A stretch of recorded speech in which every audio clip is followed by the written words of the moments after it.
And welcome back. Welcome to 2026, guys. The Sunday gathering.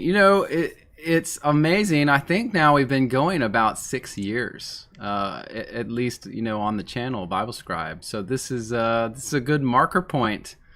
I think I did start the first year. It was in the fall when I started. So, it may have even been a little further back than six. So, yeah, it's awesome to think back over all that and know how far we've come. And just so happy to have you guys with me. I know some of you guys are trying to get me to cry already this morning by saying nice things to me. But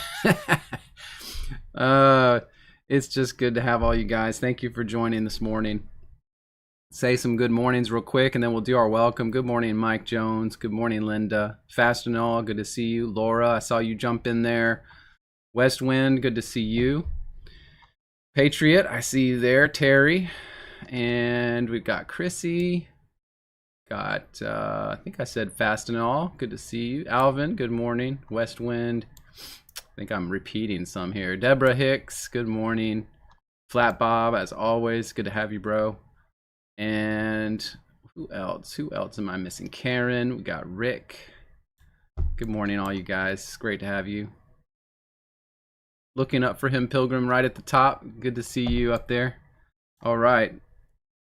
Well, I'll go ahead and run the welcome message. Just know that today we're going to start our new reading in the book of Hebrews. It's been requested by many of you guys, and I'm excited to start it. Just even the first chapter today is going to be awesome. I read through it a little bit ago.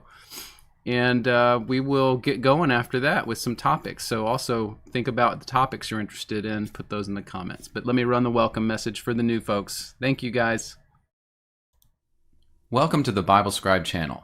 My name is David, and let me briefly introduce the Bible Scribe ministry.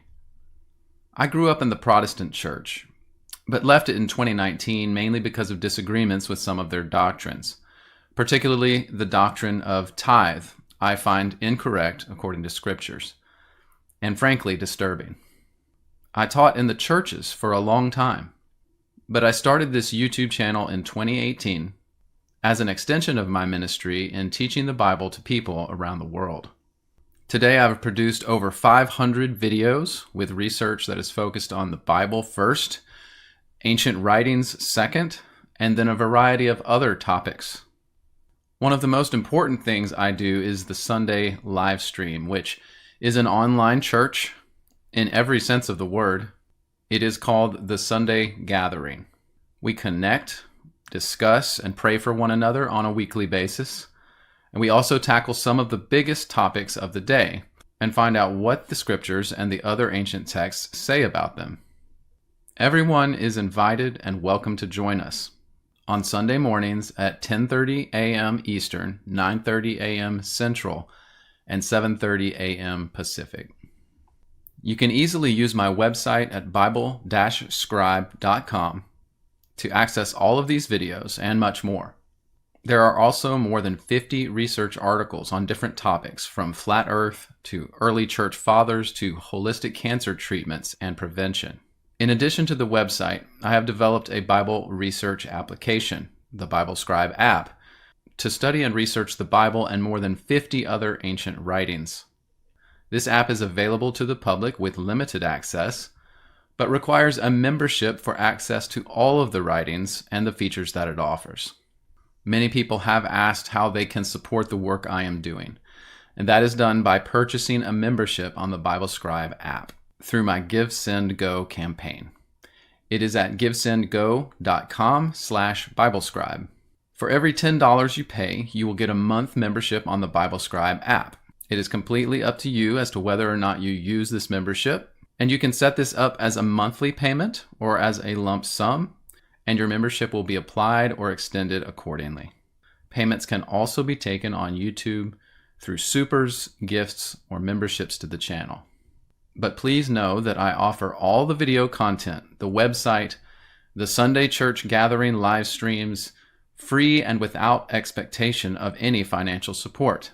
There is no tithe required by God according to the Bible, nor do I require any form of tithe or financial support for participation in our live streams or access to all of my videos and website online. So thank you for visiting the Bible Scribe channel and ministry. And may God bless you in your research and your journey to grow closer to Him.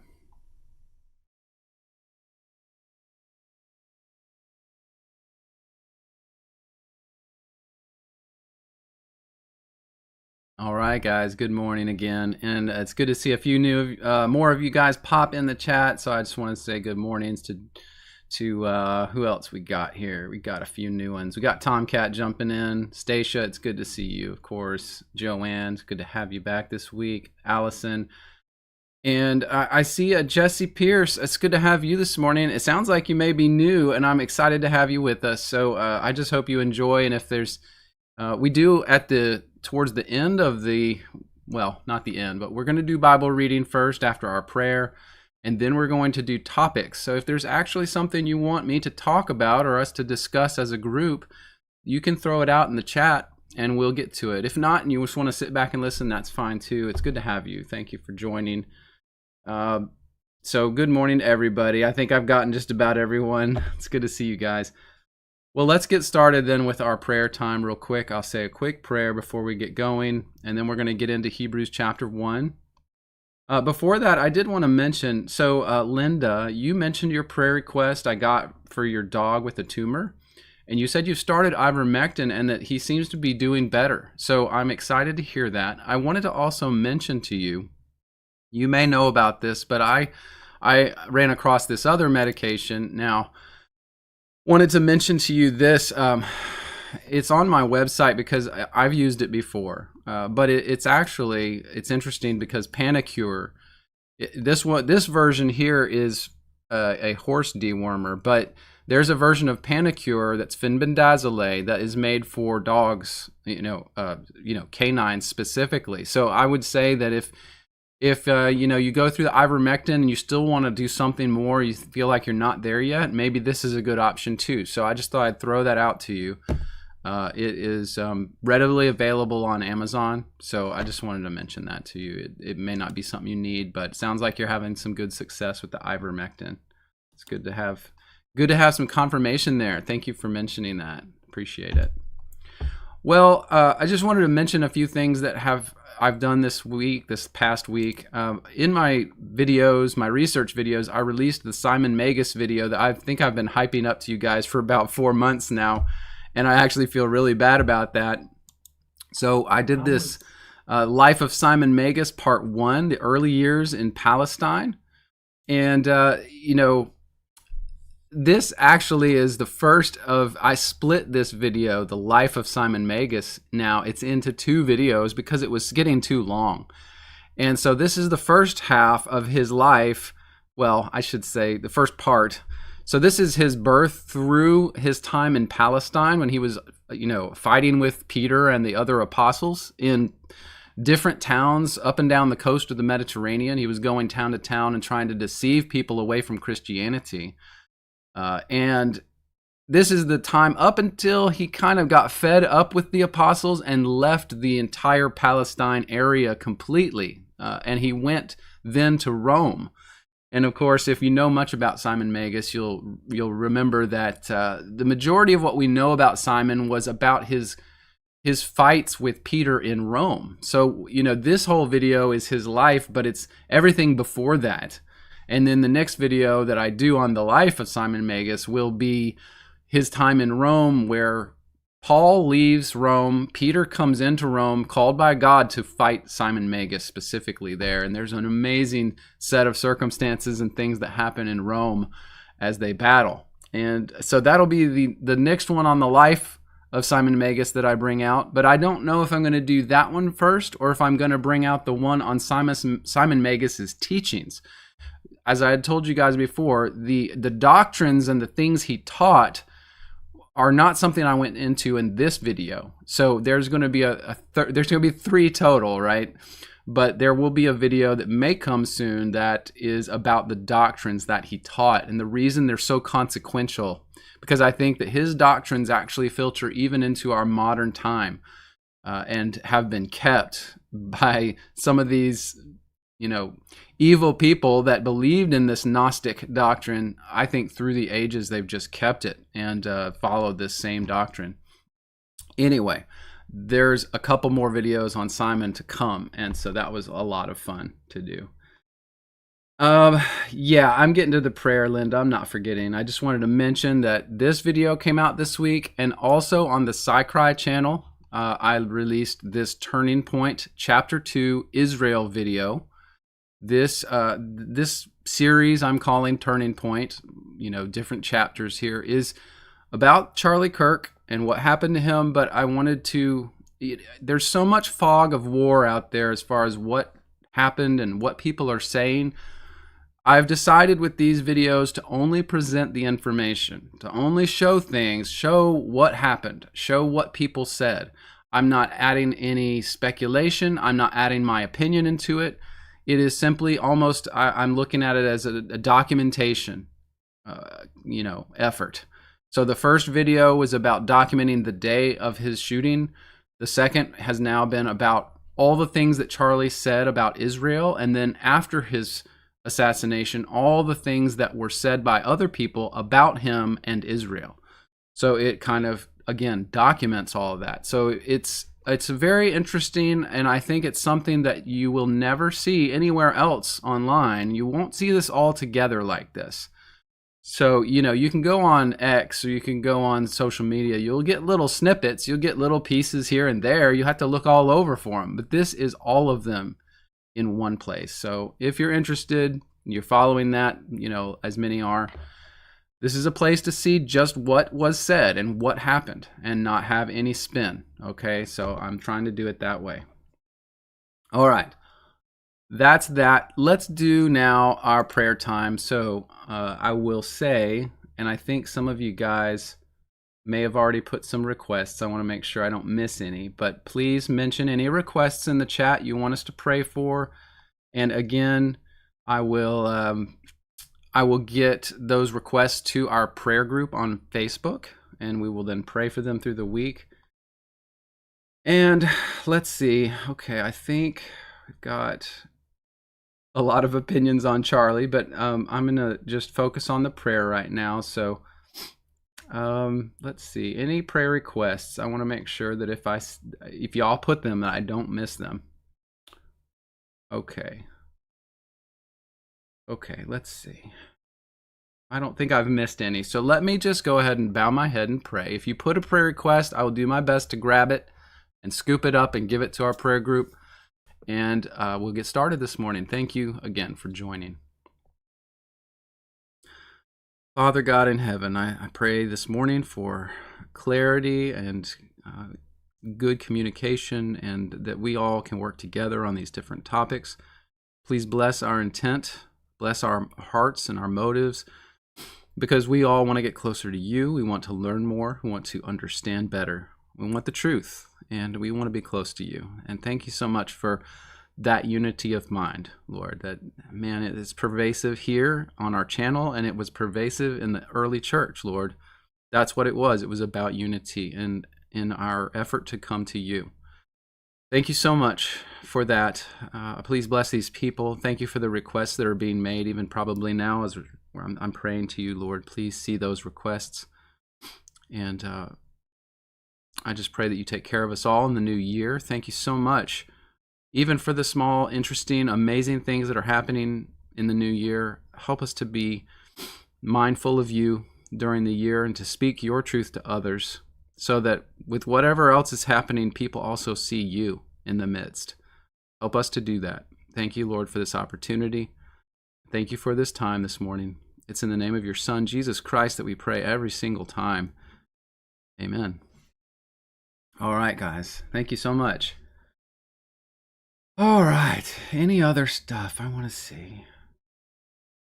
Patriot, I see your request for your other channel you started for prayer and affirmation. Yeah, I'm going to put that in my list. Thank you for that. Yes, Fast and All, look how far we've come. It's amazing. Oh, boy. Chrissy, you say you appreciate the Charlie Kirk resources without commentary. Yeah, I think that is sort of key, and the reason is because you can't get that anywhere else. You're going to go other places, and every single post you're going to see on Charlie or anything that happened in September or since is going to have commentary. It's people speculating. And, for me, I'll just say stripping away all that and looking, for instance, at what was said about Israel gave me an entirely new perspective on Charlie, on the whole thing, entirely new. And I won't go into any of that right now, but I just say, I think you're right. It's a good thing to see that. It's a good thing to just watch it and see. All right. Yeah, Flat Bob, where is Red Raven? I don't know. We can pray for Red Raven and her husband. I know that she has mentioned recently that her husband has kind of come around to God and the scriptures, and she got him a Bible for Christmas, I believe. And so that's just a blessing, and it's exciting. So we do need to pray for Red Raven, and I'll mention that in our prayer channel. Let me put that in my notes. I don't want to miss that. Yeah, so awesome. Allison, yeah, we're allowed to gather without Red, but it's tough. It's going to be tough. Thomas Morgan and Mike, you guys doing okay? Good. I know you guys are working on some stuff together too. I hope you're building each other up. All right, I got to get going. We got to get moving this morning. We're going to do now our Bible reading in Hebrews chapter 1 together. So let me get that on the screen, and we will start looking into Hebrews chapter 1. As you guys know, we recently went through the book of Acts. We finished that up before the new year, and we kind of paused a couple weeks so that we could get prepared and then do Hebrews in the new year. I had a lot of requests for it. I'm excited to get into this with you guys. So let's go ahead here in Hebrews chapter 1, and let's just start reading. Verse 1. Now, I just want to mention before we start, of course, the book's name is Hebrews, and this is supposedly, according to all the tradition and knowledge we have from scholars, this is Paul writing to the Hebrews, to Jews, about the gospel, trying to encourage them, help them understand who Christ is. We're going to see that even in the first chapter here. So we just have to remember the context here. The context we're starting with is, this is probably in the mid-1st century. I would put this around 50 to 60 AD, and it's when the gospel's spreading all over the known world, and Paul has written this for specifically the Jews that are around, spread all over. So this is who it's to, and that should help us see some things, even in this first chapter, that make more sense because we realize, he was writing to the Jews. That's why he said that. Okay, so let's go in verse 1 here. God, who at sundry times and in diverse manners spake in times past to the fathers by the prophets. Now you see he's leading with the prophets. And we saw this in Acts as either Peter or other apostles would speak to the Jews. They always try to get the entry point for the Jews to be through the prophets, because they know the Jews, that's their mindset. It's all about what the prophet said, and if Jesus Christ is the fulfillment of all the things they were talking about in terms of the Redeemer and, fixing Israel and fixing humanity. And by the way, in the prophets, it was Israel plus the Gentiles that would be helped by the Redeemer. So that's where he starts. He starts with the patriarchs, the fathers, Jacob, Abraham, etc., by the prophets, okay? So it says, God has in these last days, in verse 2, spoken to us by his Son, whom he has appointed heir of all things, by whom also he made the worlds. Now there's a few things. This is a thick verse right here. We need to take a second and just think about each thing that's said. Now he says he has in these last days spoken to us by his Son, Jesus. Now I looked at the Greek here. The last days interpretation of the English here is correct. It's what it means. The word last in Greek is like the basis of our word for eschatology. It's eschaton or something like that. And that's the Greek word that's used. So it does mean final things or last things. That is correct interpretation. So why would he be saying, we know now we are almost 2,000 years or so past this point in history, why would he be saying that's the last days? So there's a few reasons as to why that is. And, of course, we have our friends, the preterists, who would say, well, that's because all the things were fulfilled at that time. But I don't believe that. I don't believe that's true because none of the early church believed that was true. None of them, by the way. But what we can see, though, is that he is speaking to Jews. Now, what happened shortly after this time period to the Jews? What happened in 70 AD? Well, you'll remember that God allowed huge judgment to come upon Israel, specifically in Jerusalem and with the temple. The temple that God had allowed to stand since Solomon's time, and even though it had been ransacked by the Babylonians in Solomon's time, or shortly thereafter, and then the Jews had been dispersed, they had been brought back into the land once by God, and in the prophets he had promised them, come back into the land and obey me, turn back to me, all this other things. And what ended up happening was they were gathered back into the land in the time of Nehemiah. This is 400 years before Christ.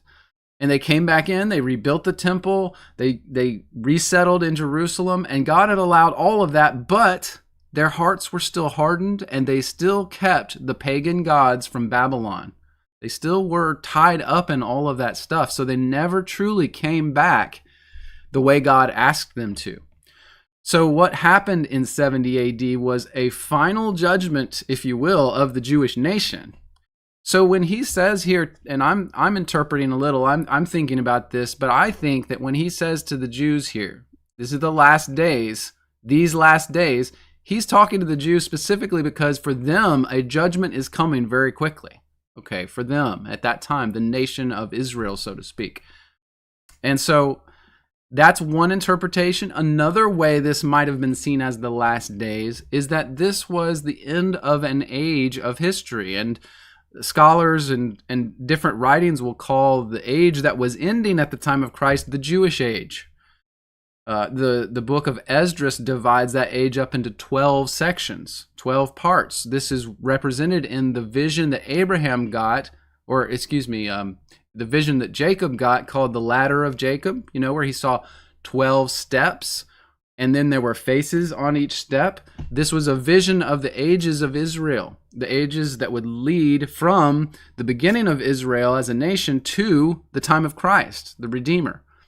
So really, in prophecy, the age of Israel ended at this time and with the judgment at 70 AD. So there's a couple different ways in which this is the last days for Israel, for Jews, okay? Not that Jewishness or Israel, not that every Jew was obliterated at the time, but as a nation, as the nation of God, who was to show all these things to the earth, to the world, show his glory through their practices of obedience to their Mosaic law. That was all to show the world so many different things about who God was. But God was really done with them because of their sin and their refusal to come back to him. So just in that, all that context is coming here, and that's why this is said. Now, going forward, he says, whom he has appointed heir of all things. Christ, the Son, is the heir of all of it. He's appointed that. By whom also he made the worlds. Now, this is another thing we really need to look at in the Greek. Christ being given credit here for making the worlds in English, but let's see what this is in the Greek. You'll note that in Greek, the word here for worlds is aeonos, or ages. It's the ages of the earth. It's the time periods, the ages of earth, the ages of history. So really what's being said literally in the Greek here is Christ, who has been appointed heir of all things, and through whom, through Christ, also God made the ages of earth. He fashioned the ages through Christ. Christ was and I like to go back to this in Revelation, Christ is the Alpha and the Omega. He's the beginning and the end. So through Christ, earth was created. John chapter 1 says this. And Christ will be the finish of it. He will be the final judge at the end in the great white throne judgment. So all of those things come to bear and make sense here, all these puzzle pieces. But this is what Hebrews is talking about to these Jews, so they will understand who Christ is. So verse 3, who? Christ, being the brightness of whose glory? God's glory, and the express image of his person, and upholding all things by the word of his power. Now this is Christ. He upholds the earth by the word of his power, of God's power. Okay, it's all the pronouns here, they kind of mix, but you have to understand what's being talked about. When he, Christ, had by himself purged our sins, sat down at the right hand of the majesty on high. So Christ sat down at the right hand of God and the throne of heaven. Okay, this can't be understated. This is too important to just pass by. When it says up here that he had been appointed heir of all things, and then he sits down on the right hand of God the Father on the throne of heaven, that means Christ is over all things, even now, from the time he did that which Peter said in the second chapter of Acts, that it was then, when Christ ascended from the earth and left the disciples on the hilltop of the Mount of Olives, he went straight up to heaven. He sat down on the throne. So, many Christians, I don't think, understand this. They have a problem, especially dispensational Christians, who are waiting for things to happen. They're waiting for Israel to get some second chance or third or fourth chance and get a new temple. And they're waiting for some things, some weird things that people put in the popular media about what might happen in the end times. They're waiting for some of those things. And so some Christians are waiting for Christ to, quote, take a throne. But by all the scriptures we've got, he took the throne. He's there. Now, many people would question it, saying, well, how come the world isn't a better place? It's not all roses and, puppies and polka dots. It's not, everything isn't fixed. So how can he be the king right now? Well, that's the point. He established the kingdom, and you and I are his citizens of heaven. However, we live here, and we are the ones that are supposed to make this a better place as best we can until the end, until the final judgment, the time when Christ will have accumulated all the Christians he wants to be a part of that kingdom, and then he delivers it to God. Okay, so that's the picture we're looking at. Yes, Christ is on the throne in heaven right now, and we are his citizens of his kingdom right now. And we are living here. We are supposed to be telling other people about that kingdom, helping them understand it, because it is, as Christ himself said, it is a hidden kingdom. It is not visible, does not come with outward visibility. It is among you. It is us. We are the citizens of the kingdom here. So we have to tell others. We have to show people.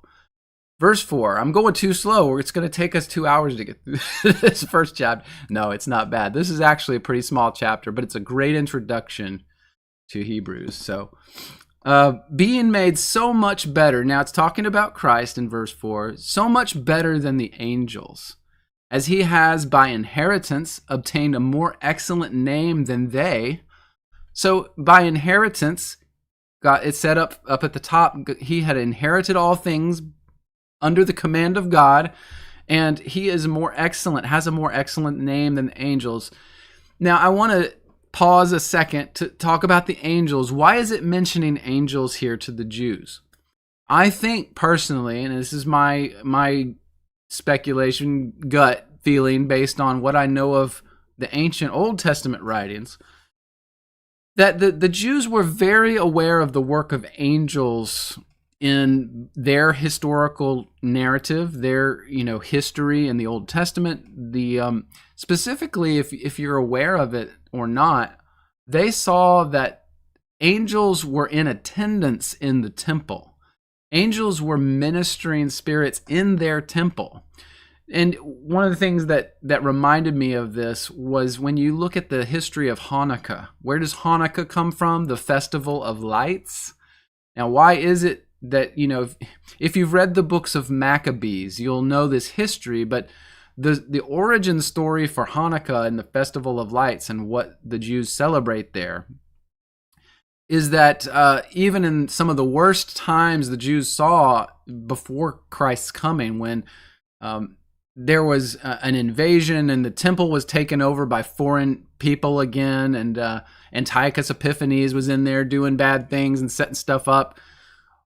In the midst of all that, there was this time when apparently ministering angels kept the light of the temple burning through all of it. It never went out, and it never needed oil at that time. Now, I'm probably butchering this story a little bit. If you want to read more about it, you probably have to go find it yourself. But this is one of the things that to me reminds me, the Jews, they were very aware of angelic ministers, angels in the temple ministering to them. It's a part of their heritage, of their history. So that's why Paul in Hebrews, I think, is bringing up the angels and saying, look, Jesus Christ was better than any of the angels, any of the ones that ministered in the temple, any of the ones that were recorded in history that came to any of the patriarchs and helped with God's plans. Christ is above all of that. And it's kind of, he's making this point saying that Christ inherited all things. He sat at the throne of God, took the throne, and he is greater than any of the angels.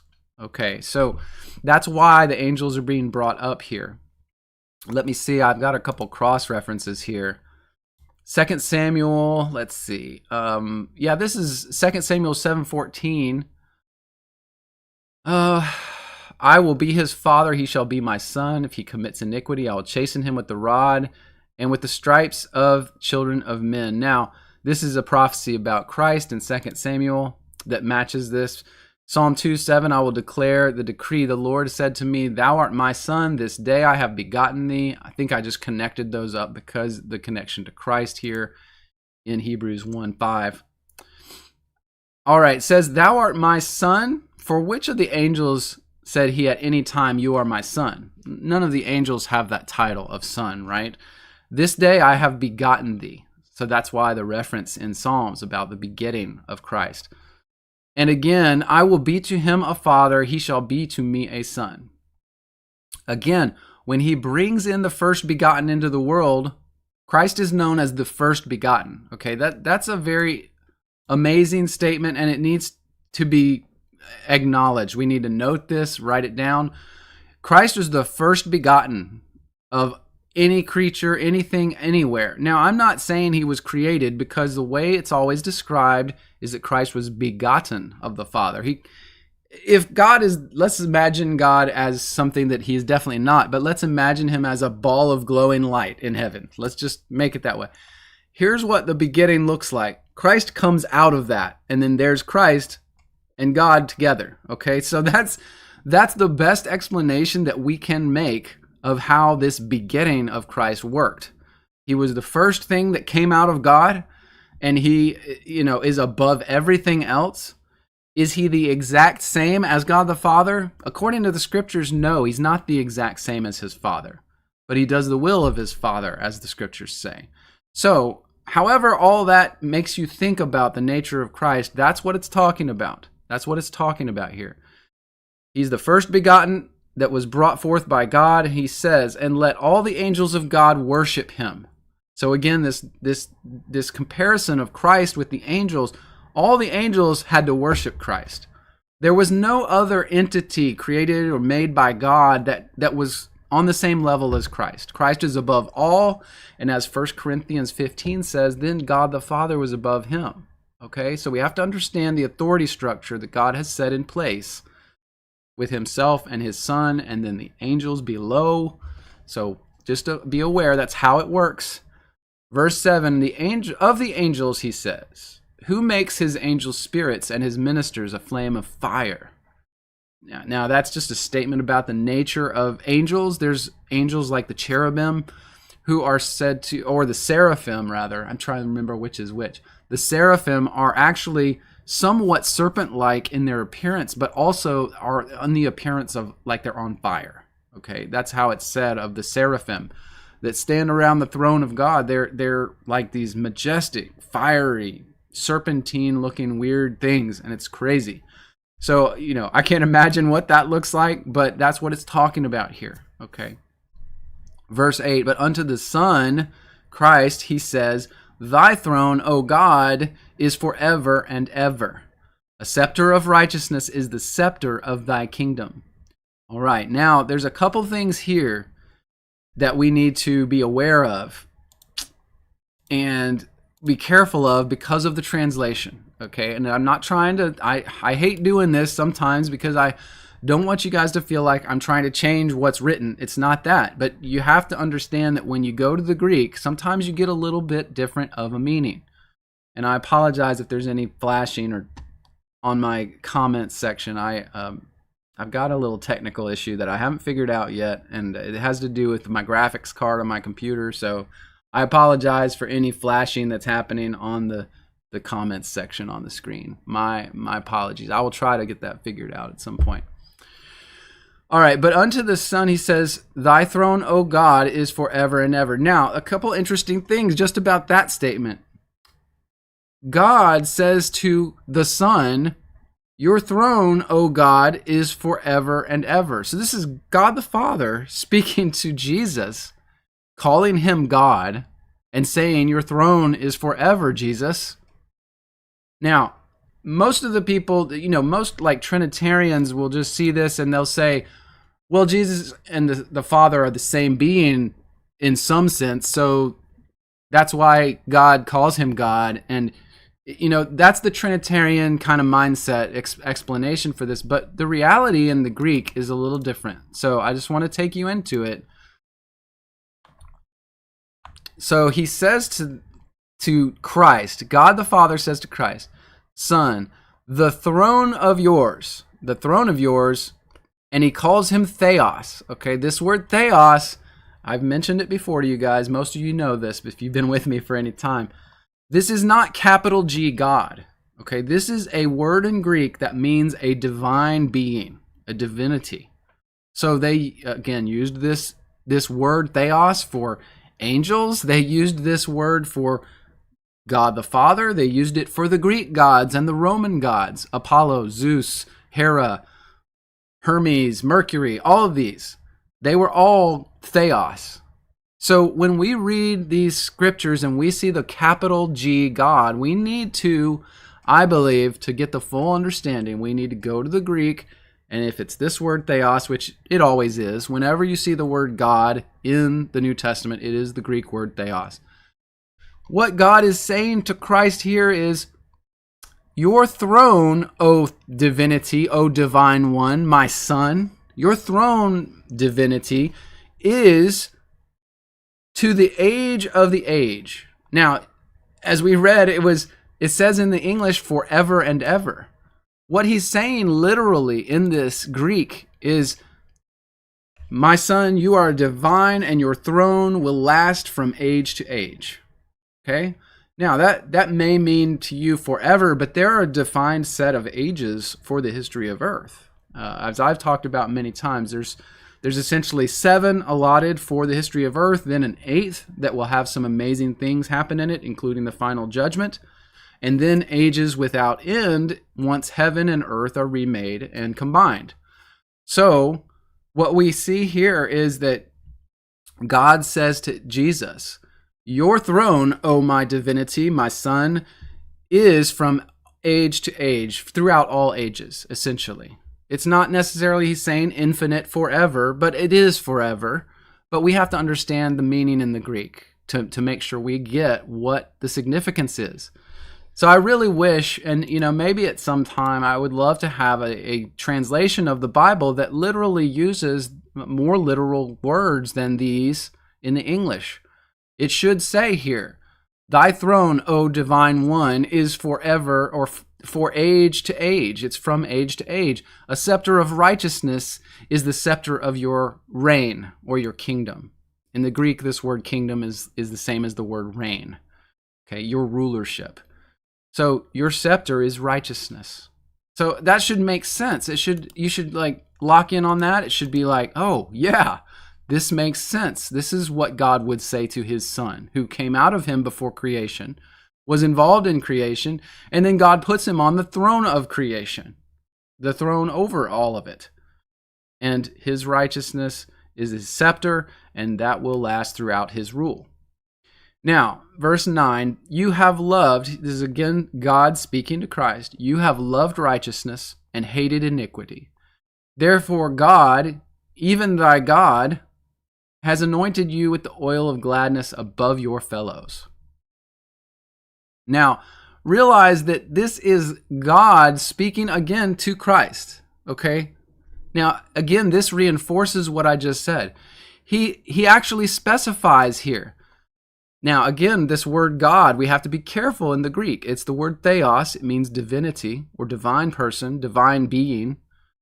So this is God saying to Christ, therefore God, meaning he even specifies, even your God, meaning myself. This is God talking about himself, the Father talking about himself.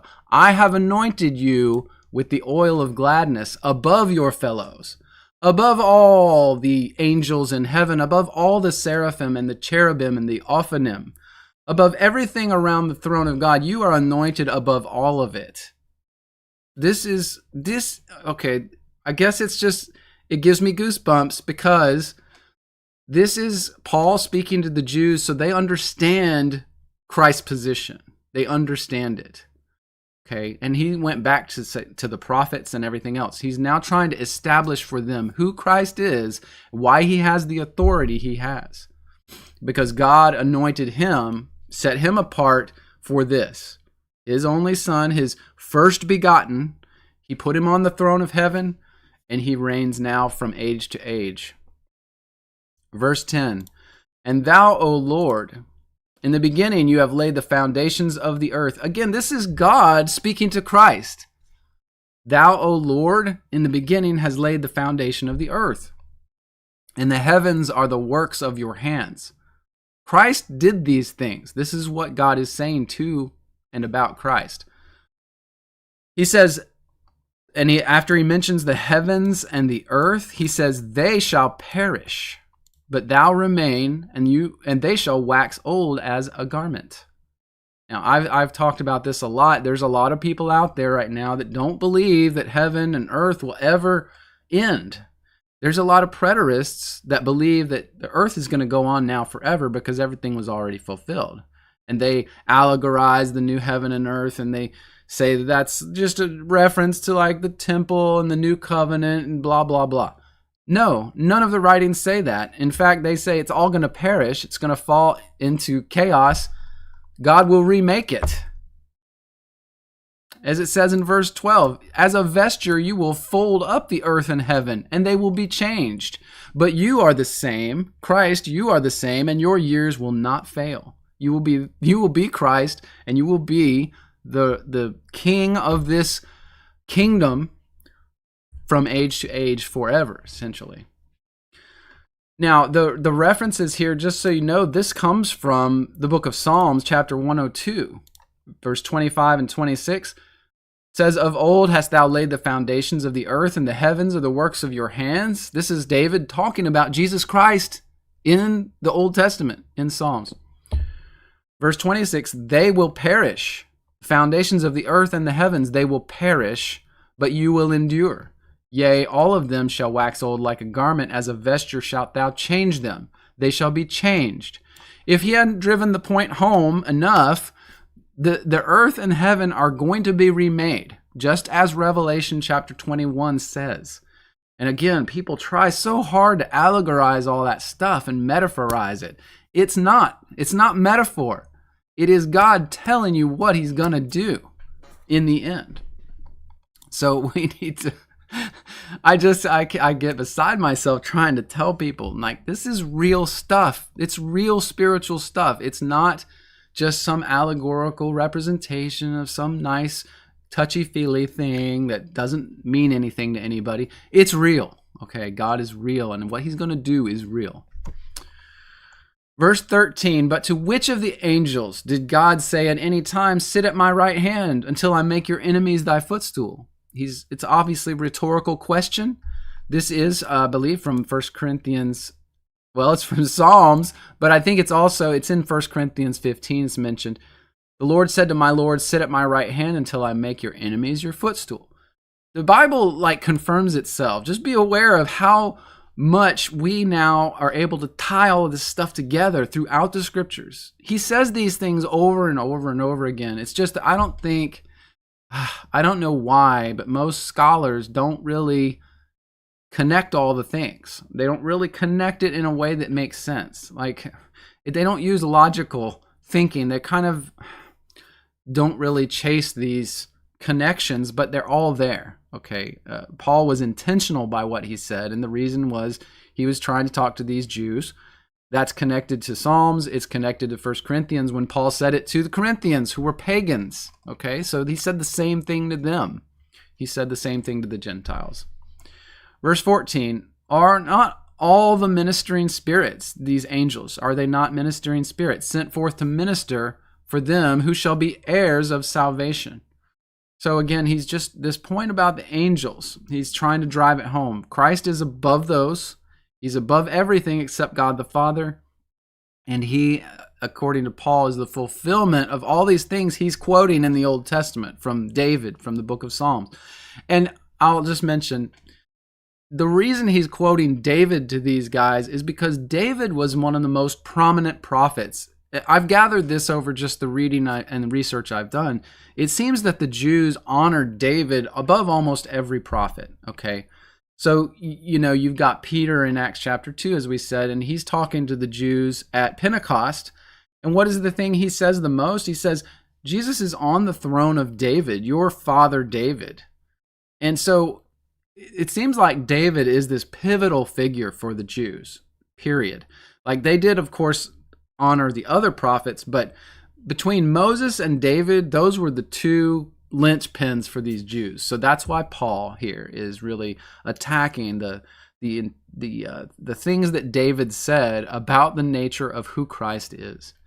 So that's it. That's chapter 1 of Hebrews. And I mean, could it get any better at this point? Now I'm really excited about Hebrews more so than I was before we started, because it's going to be so good. It's going to be so powerful, the things that we go through in this book.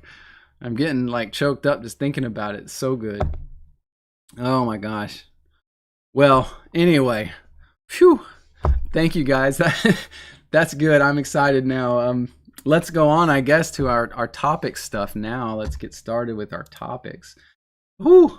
There's no way I can go back through you guys' comments. Thank you for your input during the reading. It's just hard for me to do all of that at the same time, but thank you so much. Good to see you, Christina. It's good to see you.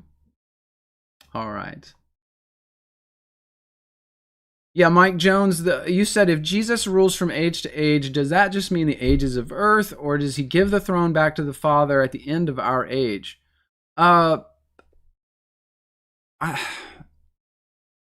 The way that it's said most often is that even after Christ delivers the kingdom to the Father, Christ will still reign with God. So I believe that the way it plays out is, yes, there's the set ages of the earth, and then even the book of Enoch talks about ages after that, but then it says ages and unending ages. They keep going. So I think that the way I'm thinking about it right now is that Christ remains on the throne next to God and continues to reign. But of course, when the earth and the heavens are remade, we have this amazing situation where now God the Father, being pure and holy and never having even touched material earth, is now able to come down because it's been remade and be with Christ and all the righteous on the new earth. Okay, the new land.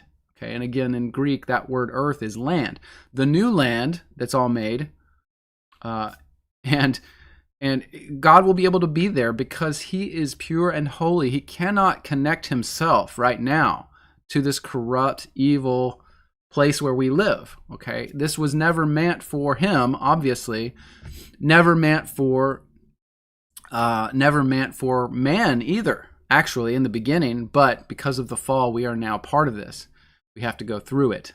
And he has to remake it so that he can then be with us in the end. His intention from the beginning. Okay, remember Adam in the garden, walking with God, walking with him. It's interesting. We had that discussion last week about, has any man seen God? It may be that before the fall, Adam literally walked with God in the garden. I don't know for sure, because we don't have, of course, much writing about that time period. We just have the one statement in the Bible about it. But yeah, it's just interesting to think about. And perhaps if God there is the Elohim, perhaps that actually was Christ in the garden with Adam. It could have been, right? Instead of the Father. It's hard to know. We just have so little on that time period. So little. Westwind, you got a topic? Yeah, let me pick up some topics here. Laura, you've got a topic. Let's see, what have we got? Genesis 2:24. Yeah, Westwind, I actually had gotten that topic from before. I had that one. So the topics I have are Westwinds on Genesis 2:24.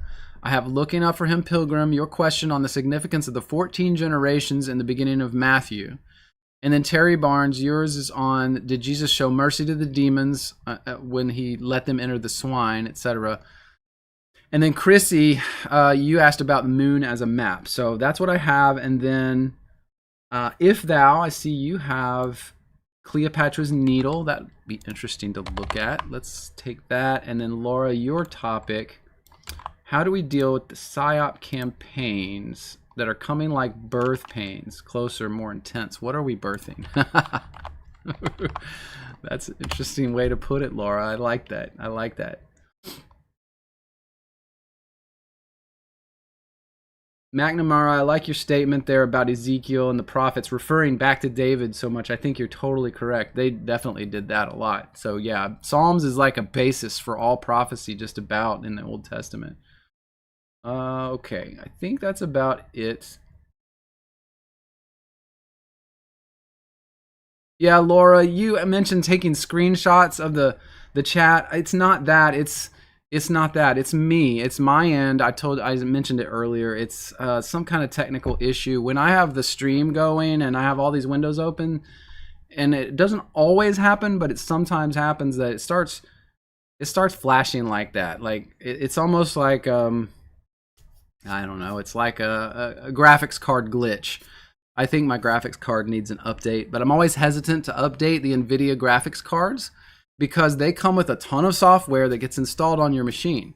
And I pretty much have a very clean machine. I work in the tech field, and so I install everything very carefully and keep things at bay. I don't have a lot running on my machines because I don't want that kind of intrusion. I think that honestly, like NVIDIA is probably tracking some stuff for intelligence agencies. So I'm hesitant to install their whole software suite. I really am. So, but I probably need to at this point to do something because it's getting really bad each week. I'm getting annoyed with it. Okay. All right. So I've got, yeah, Laura, I've heard that about our phones too, that they take infrared snapshots of whatever is around every few seconds. I've seen videos where they are able to capture that flashing every few seconds. It just flashes an infrared pulse, and it's possible that it's recording a snapshot every few seconds. Especially, I mean, this was iPhones that I saw, but it could be other phones as well. So I mean, if it's doing that, I don't know how we avoid it. It's just happening. Christina, you are offering to be a moderator? Well, I appreciate that. I may do that.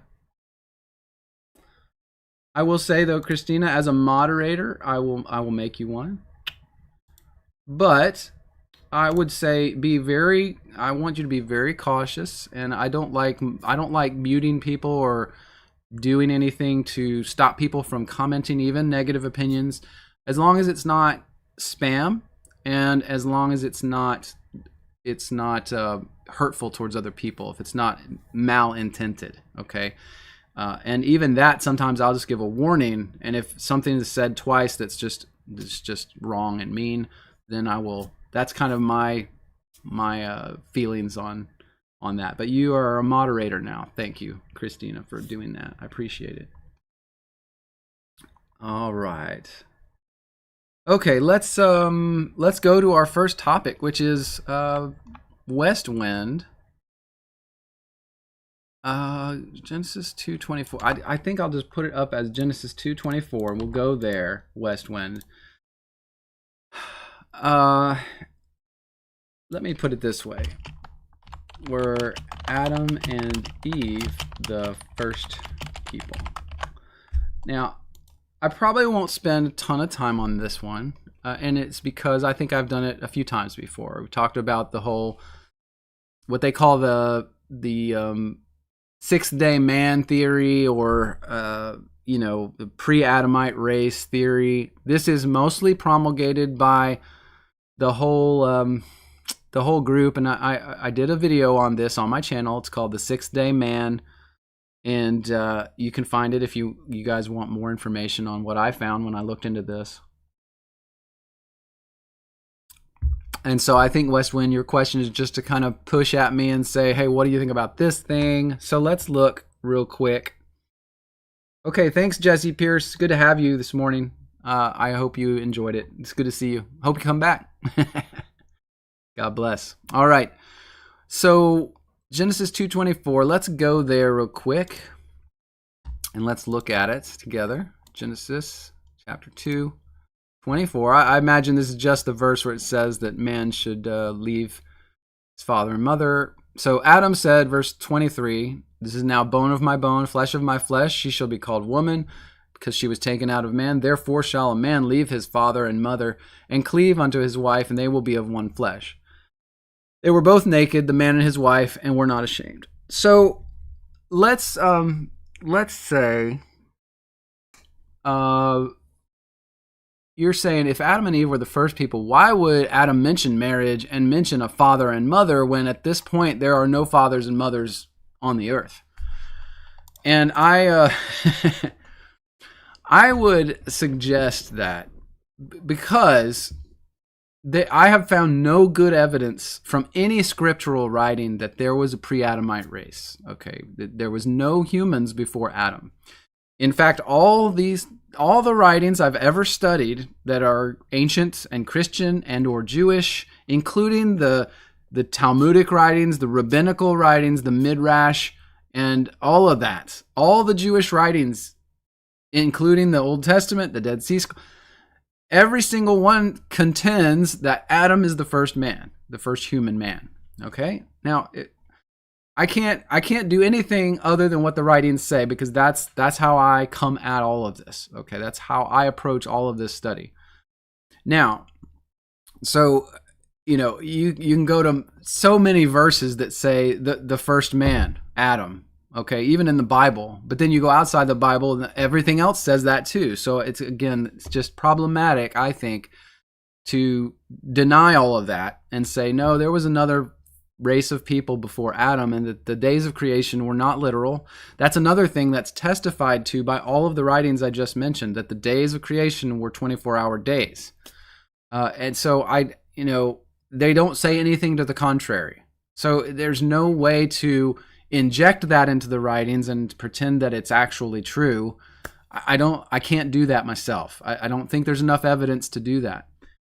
So that being said, when I see a verse like this, the way I look at this verse, where it says somewhat strangely, Adam says, this is bone of my bone, and she is flesh of my flesh. She will be called woman because she was taken out of man. The Hebrew there is, she will be called Isha because she was taken out of Ish, which is interesting. So woman, even in the English, but also in the Hebrew, it's just the name of man plus an addendum, right? The Ish and the Isha. It's really cool to look at in the Hebrew. But then in verse 24, a man will leave his father and mother and cleave to his wife, and they will be one flesh. Now, I have a cross-reference here. Let me see what that is first. Yeah, well, that's in Mark 10, so that's not what I what would help us here. But I feel like this is an interjection by the people who wrote this writing. Now, if it was Moses, and remember, Moses was responsible for the law. Moses is given credit for the first 5 books of the Bible, the Pentateuch, right? So when Moses came and read this and wrote this down, can you understand why maybe Moses might have interjected this here in the writing so that you understand this is what is being talked about? It's essentially a part of the Mosaic law that it refers to.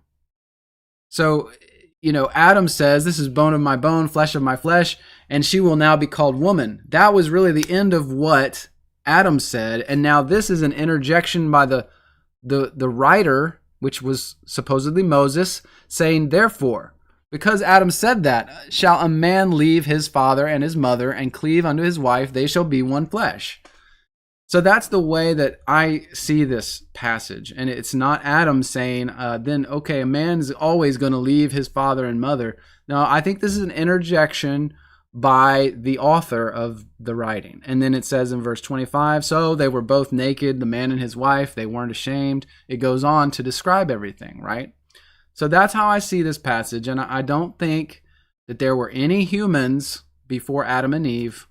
I think that is a nice fairy tale that's been made up by people like David Carrico and John Pounders and Gary Wayne and Justin Fall and who are the other guys that say that stuff? It's that whole group. They're based in Derek Gilbert. They're all based in that place in the Ozarks. What's the name of that? They have Derek Gilbert has his studio there in the Ozarks in what's the name of that place? Anyway, it's got a lot of gospel singers there. Whatever. So a lot of those guys have that opinion, but I just don't think it's true. I just don't think it's true. According to the writings, you just can't justify it. So that's my opinions there. Yeah, Timothy Alberino, you're right, West Wind. And yeah, Harmagito, you said they're all dispensationalists. That's true. They are all dispensationalists. I'm not sure that affects their view, but it might inform their view somehow, and I'm just not aware of it. I don't know for sure.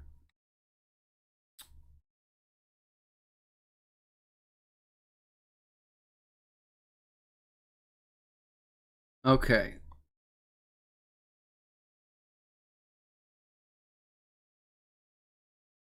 Yeah, Branson, Chrissy, you're right. It's Branson. I was trying to think of Branson, Missouri. What else? You guys are saying some things.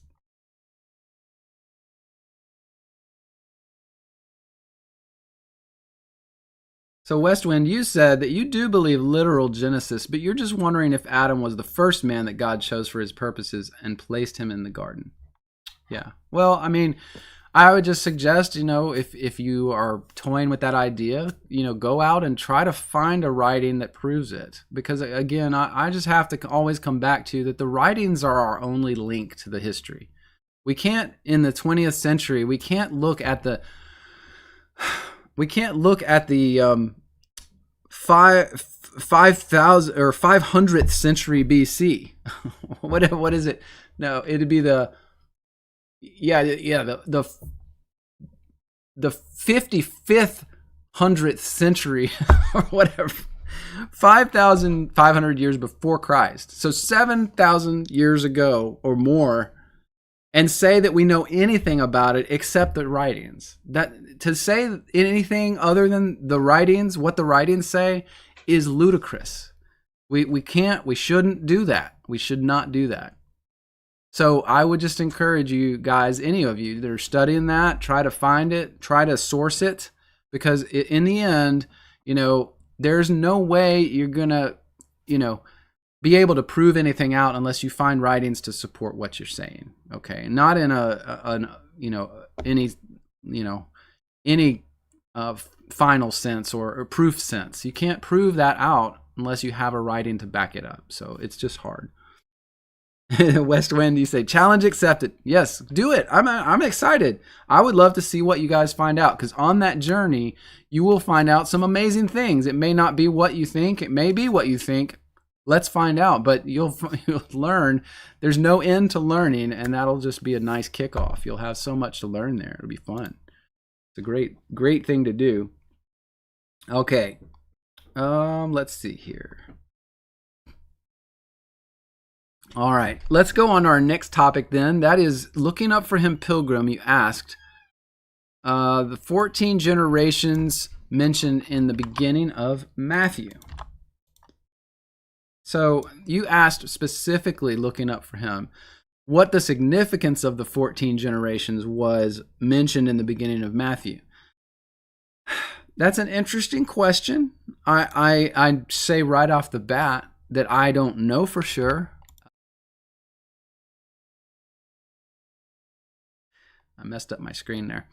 Right off the bat, I don't know for sure. So let's go to Matthew and just peek at it real quick. I won't spend a ton of time here. Matthew chapter 1 says, the book of the generations of Jesus Christ, the son of David, the son of Abraham. Abraham begat Isaac, Isaac Jacob, Jacob Judas, Judas Phares. It goes on, and it's David. The 14 generations are mentioned. I believe, so it's Isaac to Jacob, Judas, Phares. Well, that's going too far, too fast. Let's see. Isaac to Judas, Ezram, Aram, Aminadab, Nasan, Salmon, Boot, Rechab, or Booz of Rechab, and then Obed, Jesse, and then David. I got 12 there. Am I miscounting? I got 12 from Isaac to David. And then Solomon would have been 13. Am I doing that right? So Isaac, Jacob, Judas, Phares, Esrom. Sorry, I'm just like, this is hard. That's Aram, Aminadab, Nasan, Salmon, Booz, Obed, Jesse, David. So depending on how you count it, like it's really 12 to David. Then Solomon 13, Rehoboam 14, Abia. I don't know. So are we doing it right? Does that sound right?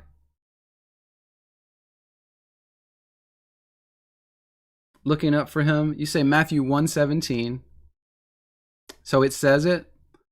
So it says all the generations from Abraham to David are 14. Yeah, okay. So if you started from Abraham, which they didn't, that would be 14 to David. Okay. So Abraham to David is 14 until the carrying away into Babylon. From David to the carrying away into Babylon are 14 generations.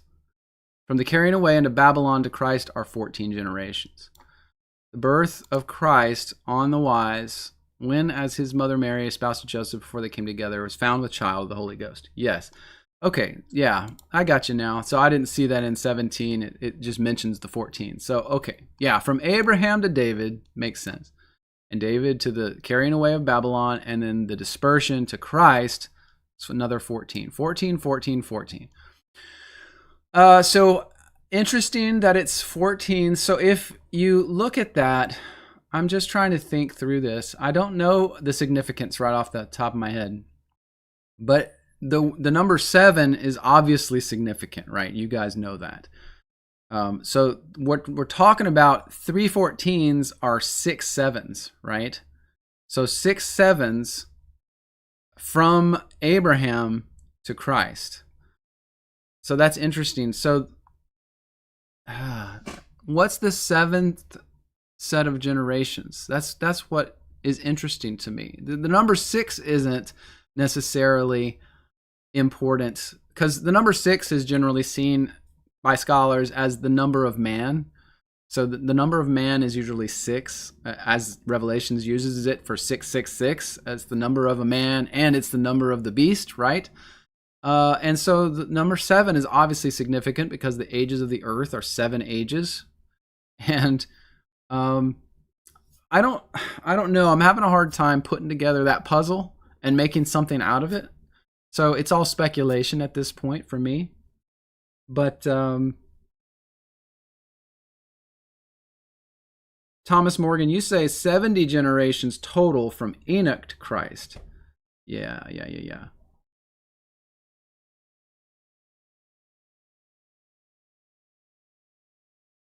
Yeah. Well, I mean, so Mike Jones, you mentioned 67. Yeah, I don't know. That would take some more thinking and more time, I think, because I don't like just throwing numbers together. I don't see it as necessarily like a gematria thing where we should take numbers and try to match them all up and do some funny things with them. But when we see God use numbers, it's always intentional. It seems to be a very simple relationship between the numbers he uses and a message, right? It's not some secret like, oh, you add these together and then you multiply it by this and then you get blah, blah, blah. It's not that. That's not how the numbers are used in the scriptures. It's usually a very specific, direct relationship. So to me, this would be interesting to dig into a little further and see if there is any true significance here. I just know that often God uses these numbers like 7 to represent the ages of earth, to be a reminder. Specifically, Israel always uses the number 12, and that represents the ages of the time we just talked about in Hebrews chapter 1, the ages that would be allotted for the time of Israel, right? Given to Jacob in his vision of the ladder. So there was supposedly 12 sections of time given to Israel. So I don't know. It's just, this is specifically something I haven't looked at. So there could be some really interesting significance, but I don't know it specifically other than it's another use of the number 7. So I'll have to leave it. But yeah, Flat Bob, I can make you a moderator. I trust you. There you go. Yeah, I trust you. I haven't had a moderator in a long time, but I really haven't felt like I needed it. I just encourage you guys as moderators to be very careful and not rush to any kind of banning or muting. Okay, I have rarely ever done that. So I just wanted to mention that that's the way I do it. Okay, is very soft-handed, and unless someone's just filling the chat with garbage, that's really just hampering everyone's ability to connect and talk, then I'm not gonna do anything to them. Okay. So just be aware. I'd like it to be very carefully moderated, but I appreciate you guys stepping up to do that. Appreciate it. All right. See you, McNamara. It's good to have you this morning. Okay, let's go to the next one. This is Terry Barnes asking about, did Jesus show mercy to the demons by sending them into the swine? So let's take a look. Let me see if I can get there. Thanks, Flat Bob, giving out some memberships. All right. All right. Swine. Let's see. Where are the swine in the New Testament? Here we go. Mark chapter 5 is where it's one of the places. Matthew chapter 8. Let's see. I don't know which one we want to do, but let's go to chapter 8 of Matthew. We'll start there. Let's see. Jesus entered to Capernaum. There was a centurion. Okay, so it's the centurion. He hails the son, or I think it's the son of the centurion. And then still the centurion down here. Jesus says to him, the son of the foxes, blah, blah, blah, entered a ship. The disciples followed him. That came. Okay, it's now the ship. Okay, now they're in the country of the Gergesenes. This is the southeastern side of the Sea of Galilee, if I remember. And they met with him 2 possessed with devils coming out of the tombs. 2 possessed with devils. 2 men possessed with devils coming out of the tombs, fierce that no man would pass by that way. And they cried out, saying, "What do you have to do with us? What do we have to do with you, Jesus, Son of God? Thou come hither to torment us before the time." See, this is, oh man, this is so awesome. Oh, I'm supposed to be showing my screen. When they cry this out to Jesus, I'm so amazed. It's obvious that these demons were aware. What have you to do with us, Jesus? Are you come to torment us before the time? Like, they knew, somehow these demons knew who Jesus was, or at least enough to call him the Son of God and say, hey, are you going to torment us before it's appropriate, before the time? Now, I think they might be referring to his ascension to the throne, where he takes the throne as king and then has authority, right? So, so this is just a really amazing statement by these demons. And it says in the next verse, there was a good way off from them a herd of swine feeding. And so the devils besought him, saying, if you cast us out, allow us to go into the herd of swine. He said to them, go. And when they were come out, and went into the herd of swine, behold, a whole herd of swine ran violently down a steep place into the sea and perished in the waters. So, then they kept them, they that kept them fled, and the ones that the sheep or swine herders, they fled to the city, and they were whining to everybody because he killed their swine, or that's so they thought. So yeah, there's this whole story about the swine. So your question, Terry, was he showing mercy to the demons by sending them into the swine? Well, I don't know if I would call it mercy. I mean, this is just me talking, opinion here, but I don't know if I would call it mercy, because I know, like you said, he could have sent them straight to Hades. I don't know, because if he had sent these demons to Hades, let's apply that idea across all of the demons that Christ or the disciples cast out. Let's say Christ was just going around sending demons to Hades, and then he gave the disciples the ability to then cast out and send demons to Hades instead of just casting them out. What does that mean? So the reality is that demons are these creatures, obviously spiritual creatures, right? And they had a specifically appointed time for judgment. You remember, if you remember the book of Enoch, if you've read it, you'll remember that there is an allotted time where these fallen angels are going to be judged after 70 generations and stuff like that. And then there would be a time when the demons themselves would be judged. But we know that the demons are the disembodied spirits of the Nephilim, right? So the disembodied spirits of the sons and daughters of the angel incursion in Genesis 6, the giants, so to speak. So it seems that there is appointed times by God for the judgments of those entities. So I would say that that's why Christ didn't just obliterate these demons. I wouldn't call it mercy. I would call it part of the plan. Okay? Part of the plan for history. It wasn't that Christ was going to go around when he came on earth and then send all the demons straight to hell. In fact, from other writings I've read, demons don't mind hell. They kind of like it. If that paints a picture. So I'm not sure that sending them to Hades, the place of imprisonment of dead souls, and the place of punishment, a place of torment, essentially, I'm not sure that would be a punishment. So I don't know 100% all of how this all fits together, but I would say that to me, I'm not sure it's mercy he's showing them. I think it is a punishment, so to speak. The demons, it is said, enjoy being in a human body because it's like a way they can live through the person again. Having lost their bodies, their fallen angel plus human bodies that they had before the flood, or even after the flood at times. Instead of being able to experiencing that, now they can experience life again in some regard through a human possession. Okay, so this being sent into the swine is problematic for the demons. It is a punishment, I think.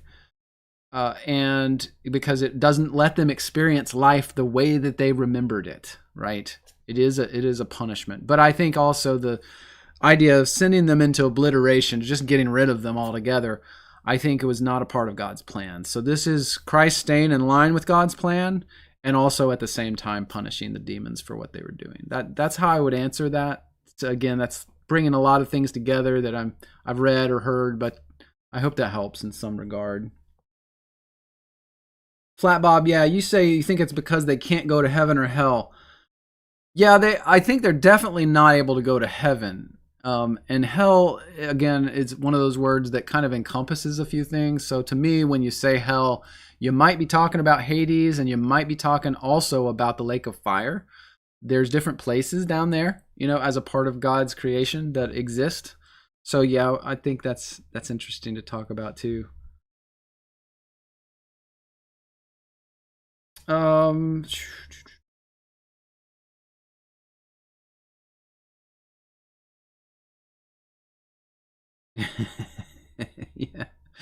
Yeah, you're welcome, Terry. You're welcome. I think we got there on that. I think that's a pretty good answer. All right, let's see what's next then on our list here.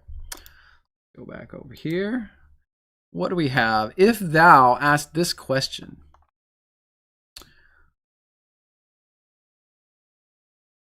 This is an interesting question because I'm not sure I know the answer to this. Is this going to fit? No, this is too big.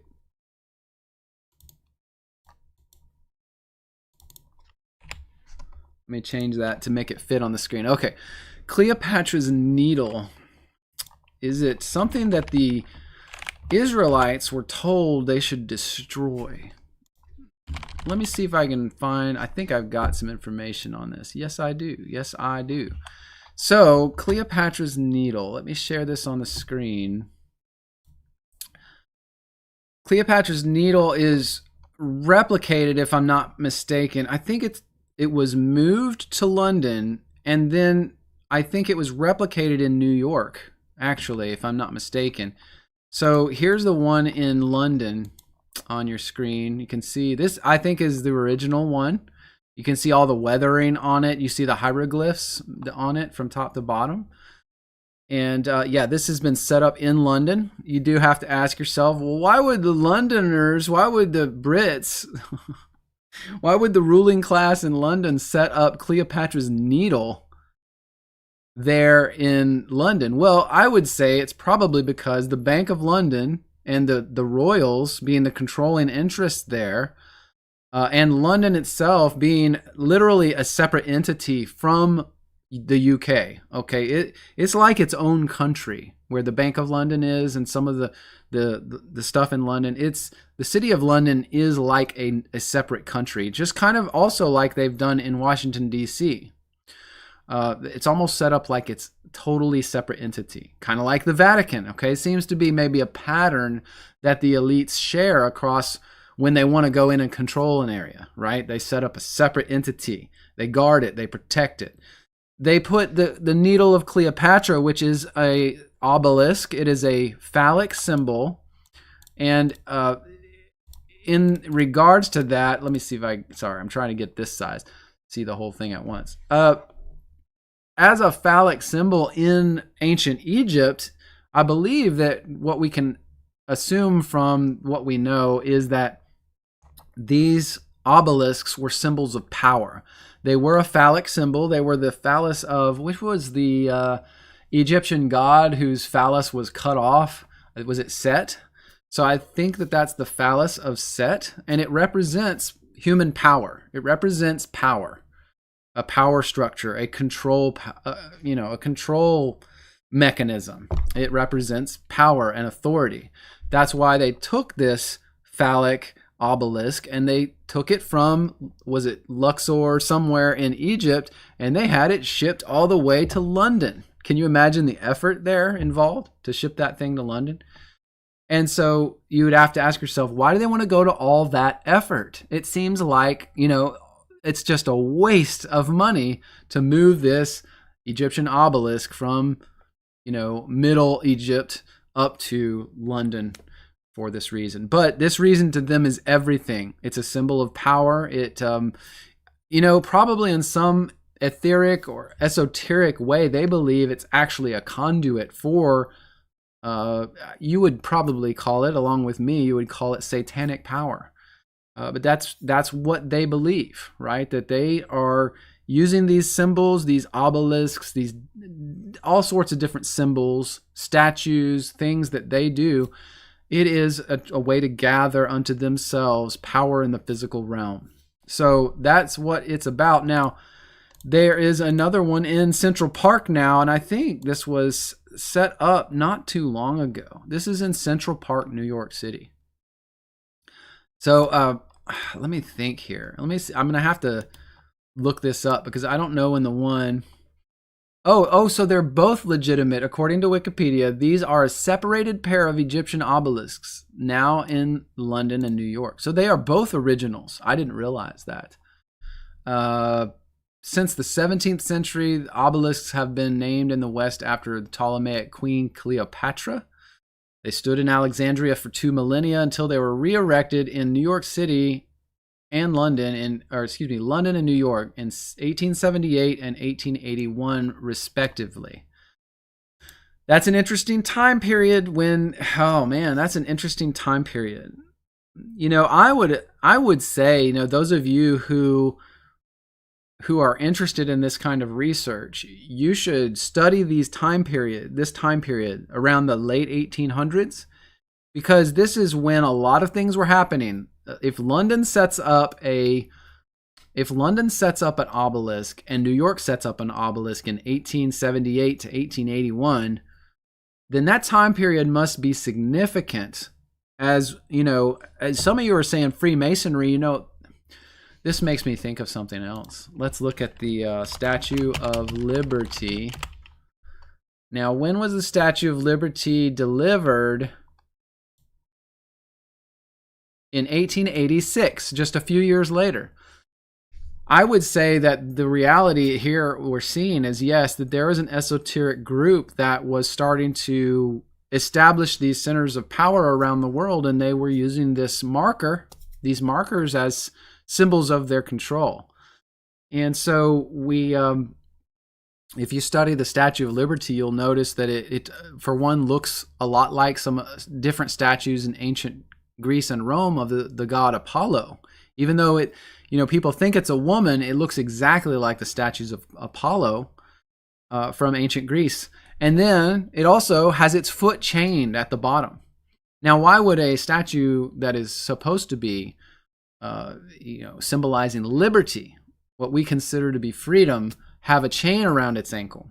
And actually the chain is broken. It's got a shackle on its ankle, and it's got a chain that's broken. And so Apollo also was represented with these rays of light coming out of its head. So the rays of light, the chain on the ankle, there's so many things here. This is 7 rays of light. Now, the number of 7, of course, the esoterists understand the number 7 pretty much according to the way we do. I would say that this statue is probably a Freemasonic, esoteric representation of Satan being loosed from bondage, symbolized by the broken chain on his ankle, and representing that he would try to control the 7 ages of earth instead of God. Okay?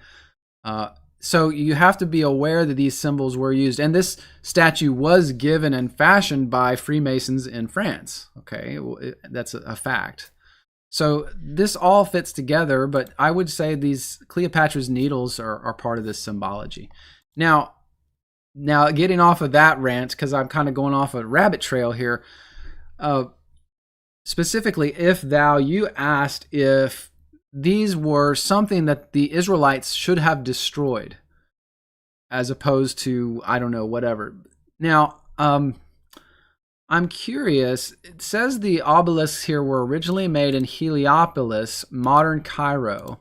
So Heliopolis, yeah, that's very near the Nile Delta. This is where the Israelites were when they were, as far as I know, were imprisoned or in bondage with the Egyptians. So they would have been in Egypt during the time period these possibly were created. Possibly.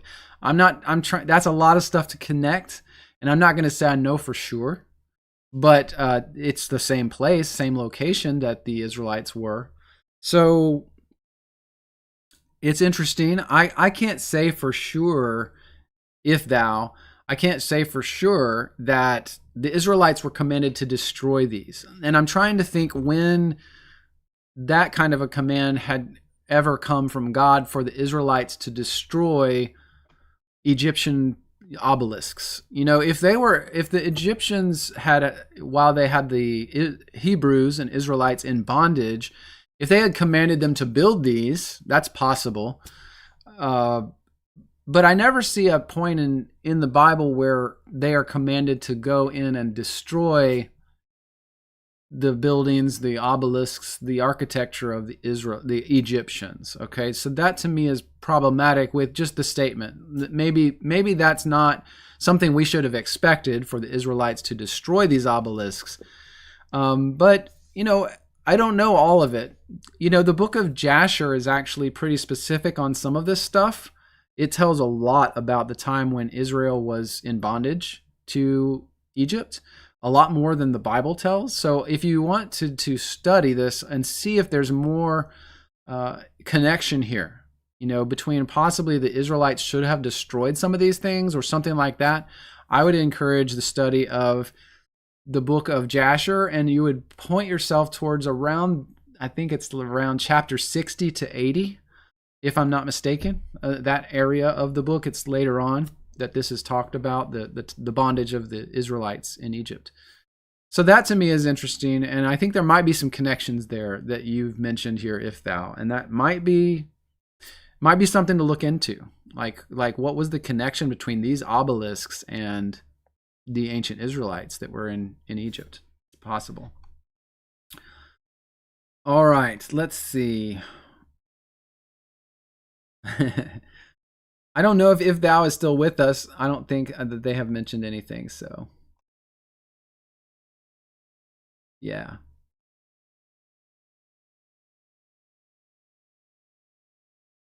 All right. Yeah, Laura, you said Lucifer's followers have been preparing the world for him by destroying Christendom, it seems. Yeah, I think, Laura, that's literally the goal there. And everything you see, and you'll see that dark symbolism. You'll see that in some movies. You'll go back to the 90s specifically. You'll see it in a lot of movies. It seemed like this whole idea of an eclipse and the pyramid and all of this stuff, it seems like the intent for these elite esoterists was to eclipse God's plan with their own, with the plan of Satan, with the plan of Apollo, with the plan of Horus, Osiris, right? It's the same entity all the way back to ancient Egypt. So what we can assume is and deduce is that they tried intentionally to put these symbols everywhere and harness the power, so to speak, of these ancient gods, specifically Satan himself, right? Satan living through the gods of the pagans throughout history. So, yeah, I think you're right on the money there, 100%, Laura. You say like Voldemort in Harry Potter. That's funny. I don't know Harry Potter very well. I had never watched the Harry Potter movies, although I think J.K. Rowling has impressed me with some of the things she said since she wrote those. I have really never really dove into the Harry Potter series. I watched a few of the movies and I decided they were so, I don't know, to me the Harry Potter movies were very not interesting. I just could not even get interested in them at all. It seemed very much like children's movies. I just couldn't get into them. So it was hard for me. But you say it's like Voldemort. That's funny. Tom Thomas Morgan, you and Mike are just you're just throwing scriptures out left and right. Y'all are talking about some other stuff. That's good. It's good stuff. Okay. Yeah, Alvin Marcus, we do have one in D.C. We have Washington's monument, right? Of course, the pillar of Washington's monument. That's another one. Yeah, when you study all of these symbols, you realize that they had an agenda. They definitely had an agenda, and I just hope we can break ourselves free of it. It seems like we're making progress here, but I think we're going to try to break ourselves free of it. All right, let's see here. Let's go to Chrissy's topic. You asked this, Chrissy. You said the moon as a map, ? Landing on a luminary, the moon landing. Now, this one in our next topic, we're kind of just going out there, right? I tell you guys, we will talk about anything y'all want to talk about. I'm fine with that. I think having a biblical perspective on things is important, even if it's anything. If it's the moon, if it's the moon landing or the lack thereof, if it's, the next topic about psyop campaigns. It's all good, and that's why we connect as Christians, is so we can interpret the events of this time period we're in light of who God is and who Christ is. And so I have no problem with talking about anything. And I hope that even the new people that come into the channel, they realize, these guys talk about it all. So we do. We discuss it. So let's talk about the moon as a map. Let me see here. Let me pull something up. Let me see. The moon. Let's see. Trying to pull up my notes here. And let's share that on the screen. So the moon as a mirage or a reflection of the Earth's surface is what we're talking about here. Let me see. Let me open this site and see if there's anything here. Now here is a. This is why I had this article. Do you see this? This is amazing, actually. So this is an article from the Bridgeport Sunday Post, May 3rd of 1964, and in this article by Andre Hickok in 1964 suggests that the moon is a reflection of the Earth's surface. Now, I'll say that before I had ever seen this article from 1964, I want you to know that someone in 1964 was saying this before anyone in the modern time. Like, we've had people in the last few years come out and say this type of thing. This was something from long ago that people were talking about, at least at some level. Now, before I ever saw this, I will say that a few years ago, I was looking at the moon one night. I had a telescope, and I was looking at the moon, just, stargazing, if you will. And something struck me in my head, like, that was a possibility. Wait, what if that is like, it looks so much like land and geographic formations, just like on the Earth. And then I said to myself, what if it is a reflection of the Earth? What if it's like somehow the vision of the Earth, the image of the Earth gets imprinted on it for some reason that we may or may not understand. But that's what this article is kind of saying. Let's see if I can read some of this. Mr.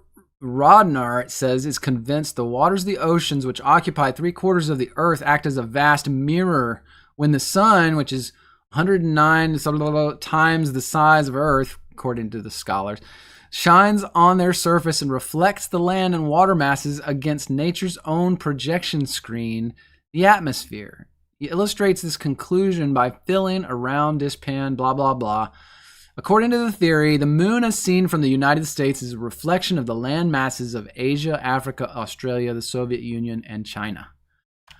That to me is just incredible. It's incredible that this was written in 1964, and so we have someone saying this so long ago that, this is an idea.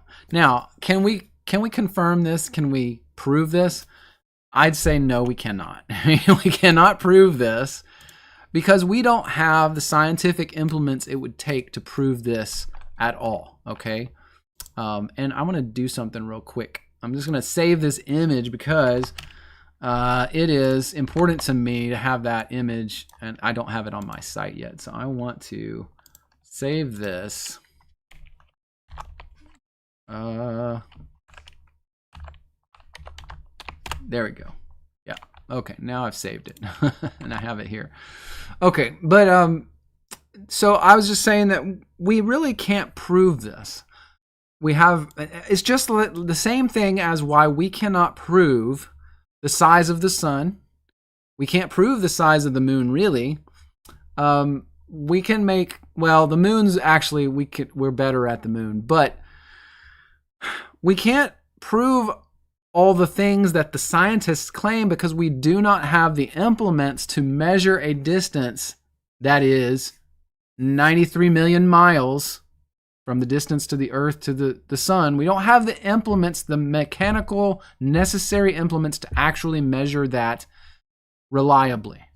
So we cannot say that the Earth is 93 million miles from the sun. In a scientific way, we do not have the actual scientific implements to measure that distance. The implements they use, which is the Doppler effect and all this garbage, is it's just fantastical nonsense from scientists who want to make money by putting papers out on this garbage. I mean, that's my opinion. I'm going to be honest, that's my opinion, but it is garbage.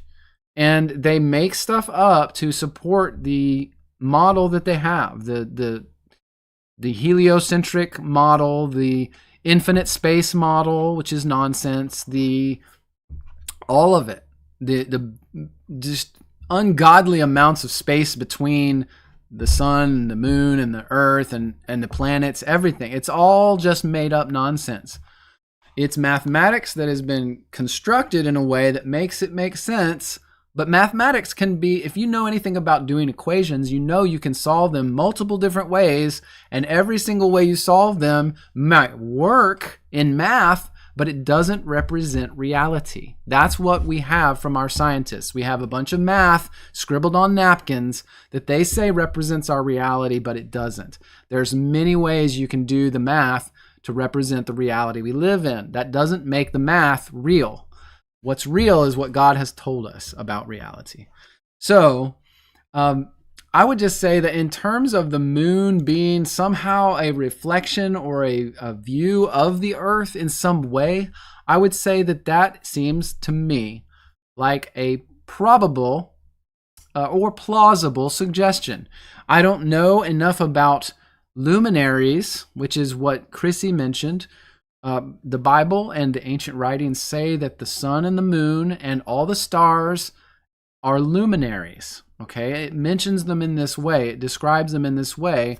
And so that is the word used in Hebrew and throughout scriptures to talk about these entities. And they are seen as angelic type of beings, a special type of being that God created and put in the sky, in the firmament, or within the firmament for the world, as well, I should say, Christ, as he created all of this under the direction of God, he put all of this in place. And so the sun and the moon are luminaries.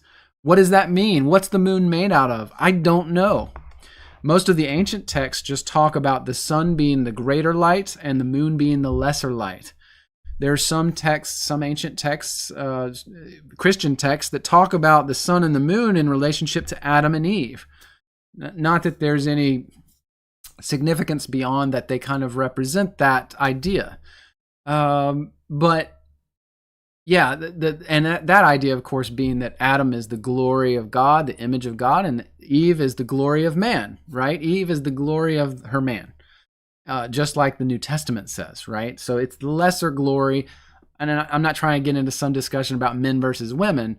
I'm just saying what those symbols are like, and that's how it all relates. So the sun and the moon are luminaries. And if there's some way that the moon is like a plasma type material and it does catch the light that is reflected off the earth from the sun, and then it imprints on that, and it imprints it so perfectly that you can see detail on that. Perhaps that's what we're looking at up there. It seems plausible to me. But I'm not going to make any determinative statements on that. Just to me, it seems like a very plausible thing to think, you know. And again, I would encourage and caution you at some level in making definitive statements, because we can't back it up with proof. All we can do is say to someone, hey, have you ever looked up at the moon? Have you noticed that it kind of looks like, you know, like you're almost looking at the earth, like there's little, it looks like land masses, and just the structure of what you see looks like kind of what you see when you look down at earth. And they may say the same thing. Yeah, it kind of does look like that. I wonder. And then you can say, I wonder too. I would love to know. Maybe we'll know when we get to heaven, right? But as for making a definitive statement, we just don't know everything.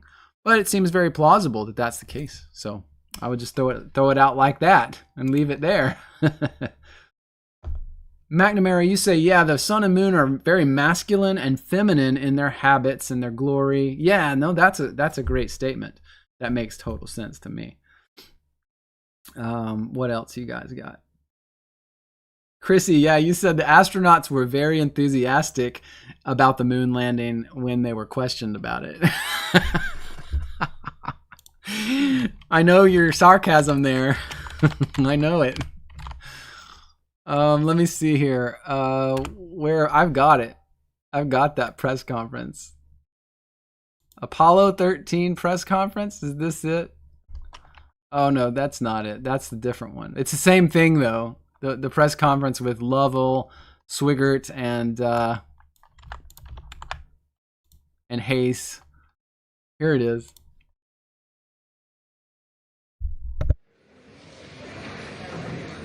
Who were well qualified to fly. As a consequence, on Friday, we decided to take Jack along, and I'd like to say right now that I've never regretted that decision. We as a team, I think, and Jack in particular, helped us out during our ensuing odyssey. To look at Jim and about the same time. Got to the point where Houston called up and asked us to shut down. Transferred our command to the lunar module, and we are using the lunar module engines for control. We had done some practice in this before. So this isn't the one probably you're probably thinking of Apollo 11, but are these the faces of men that just did something so spectacular that the world is like, should be in awe? Like these are the second ones or so to go to the moon and do all these amazing things, but you see their faces, they look like cadavers. Like they just, somebody just killed their puppy. Yeah, Patriot, happier people in a lineup. Exactly. Why is it this way? Why? It's so crazy. Where's the Apollo 11 one? I gotta play a little of that. It's just crazy. Oh, here we go. Let's see.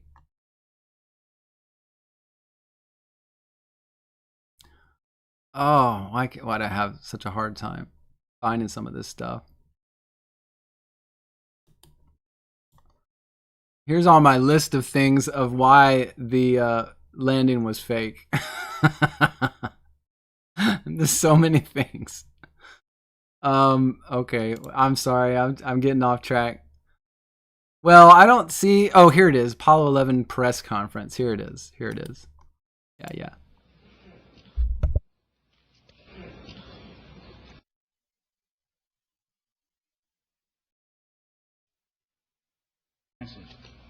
At this time, I'd like to introduce the Apollo 11 crew, astronauts Neil Armstrong, Michael Collins, Edwin Aldrin.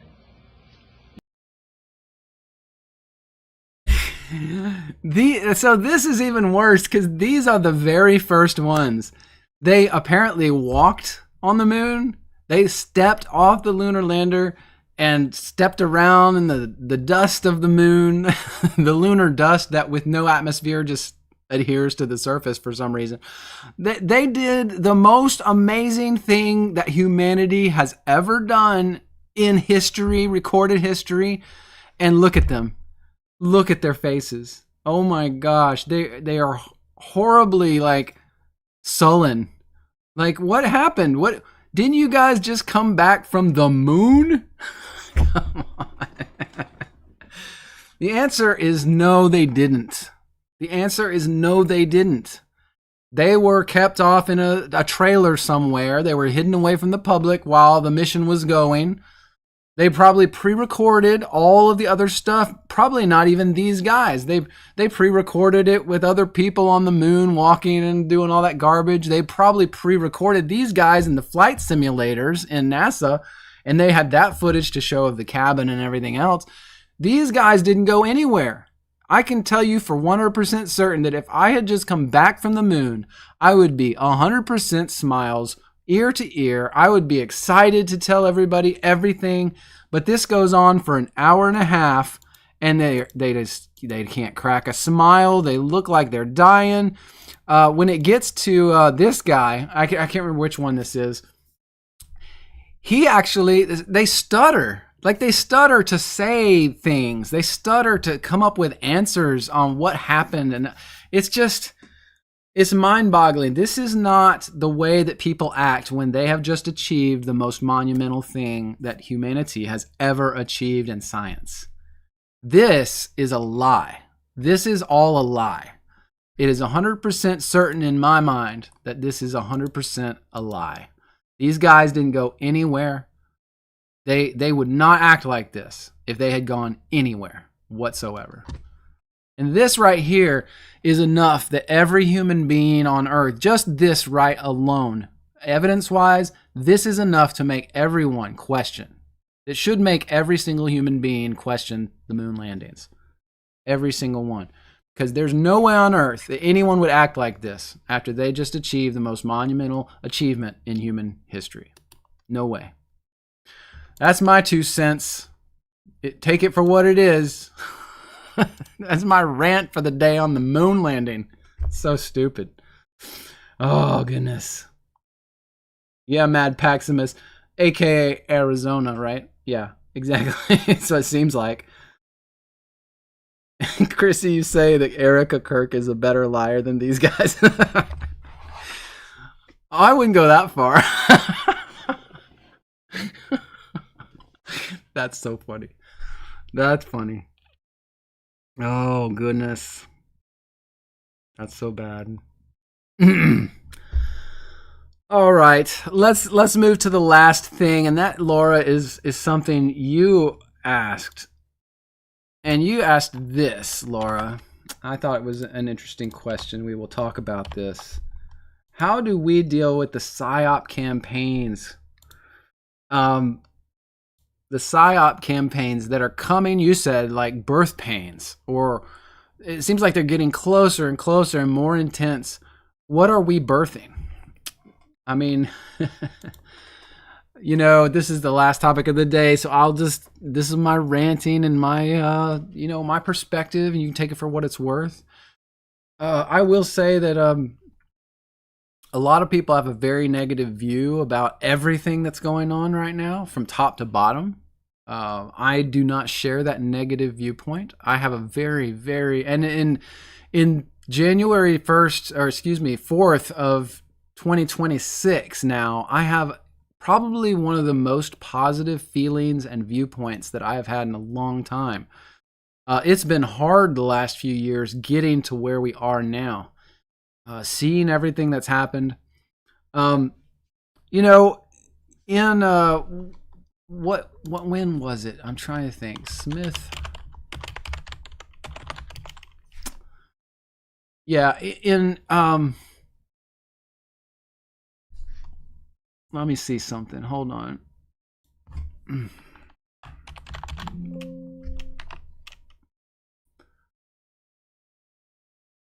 Yeah, so if you remember, there's a thing in American law called the Smith-Mundt Act. Okay, it was put into law by the U.S. Information Educational Exchange Act of 1948. It was popularly called the Smith-Mundt Act. And it was to regulate the broadcasting of programs for foreign audiences produced under the guidance of the State Department.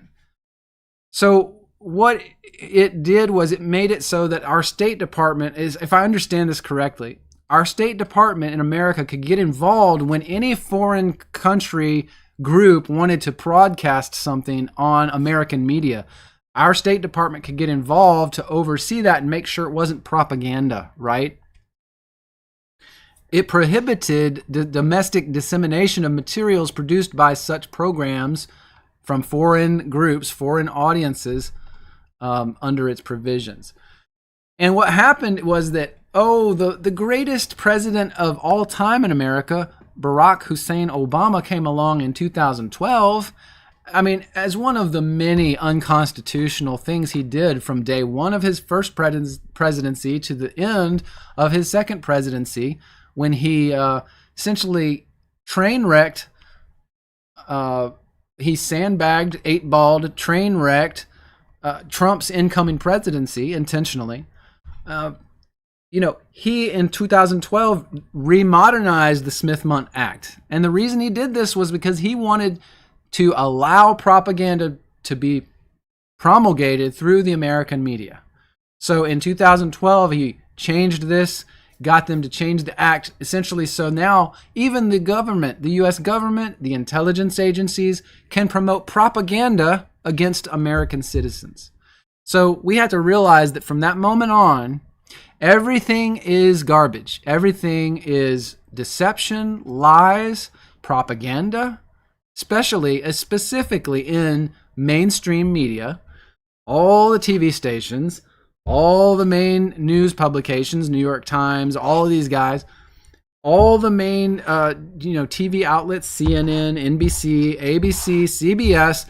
By this point forward, everyone was doing propaganda. Everything was propaganda. There may have been some truth mixed in with some of it, but the intent was all subversive, all of it. So they were able to do things to twist stories a little bit, or even just make up stories. So from level 0 to level 100, they were putting out all propaganda, and they still are. Since Trump came into office, there's been talk about repealing this change to the Smith-Mundt Act that Obama did, but it has not been done yet. And you know why that is? Is because, I hate to say it, but both sides in this war, both the team that Obama had and the team that they were trying to destroy our country, the team that Trump has that's trying to fix a lot of things, they're all using propaganda both ways because it is so utilitarian to their causes. Both the guys that you might call them good guys, you might call the other team bad guys, however you define that. I think the reason that the Smith-Mundt Act is still in power, like the propaganda can continue, is because both teams are using it against each other at this point. And so, Laura, when you're asking about psyop campaigns and how can we deal with so many and they're coming so fast and so furious? It's from every direction. It's from every direction right now. And I can only say that my perspective on that is it's true. And there are psyops on every side of this battle, this conflict, this contention of these upper level players, the elite fighting one another. All I can say to us right now is hold on tight and don't get in the middle of it. Don't get caught up in the fray, okay? Be able to exclude yourself from it and look in from the outside and just watch it happen. You can't stop it, okay? You cannot stop it.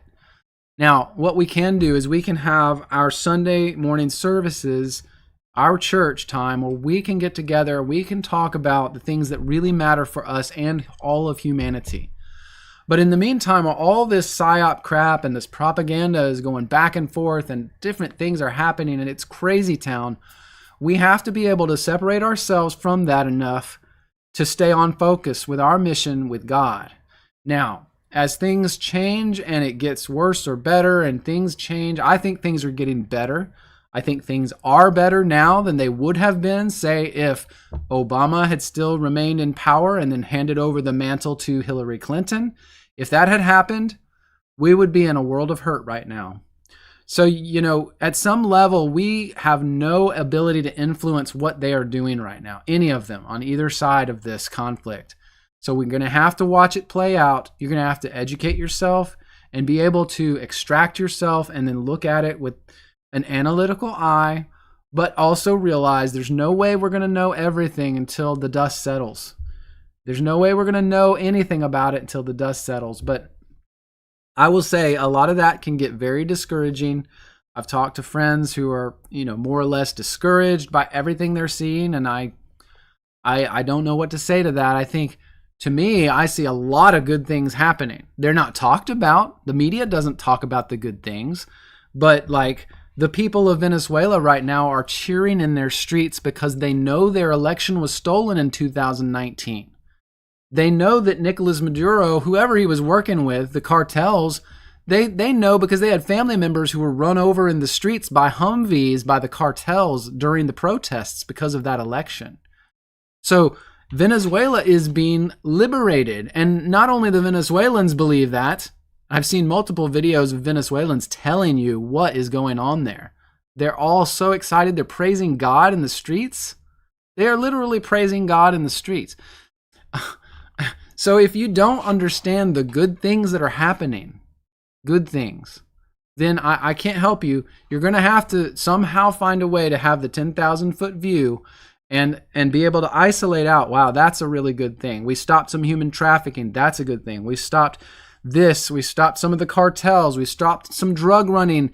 Just the drugs that our military, American military, has stopped from coming into our country in the last few months, just the drugs alone that have been stopped has saved probably tens of thousands of lives in America. Okay, so if you can't recognize that that's a good thing, then I don't know what to do for you. Okay, the problem is we do see some of those things, but we let the noise of the propaganda get to us. We let the noise of the propaganda get to us, and it discourages us. It makes us feel downcast because it's all lies. And do I want a time when there's no more lies? Do you want no more lies? Do you want the truth? I do, and you do. We have to agree on that. That's what everyone wants.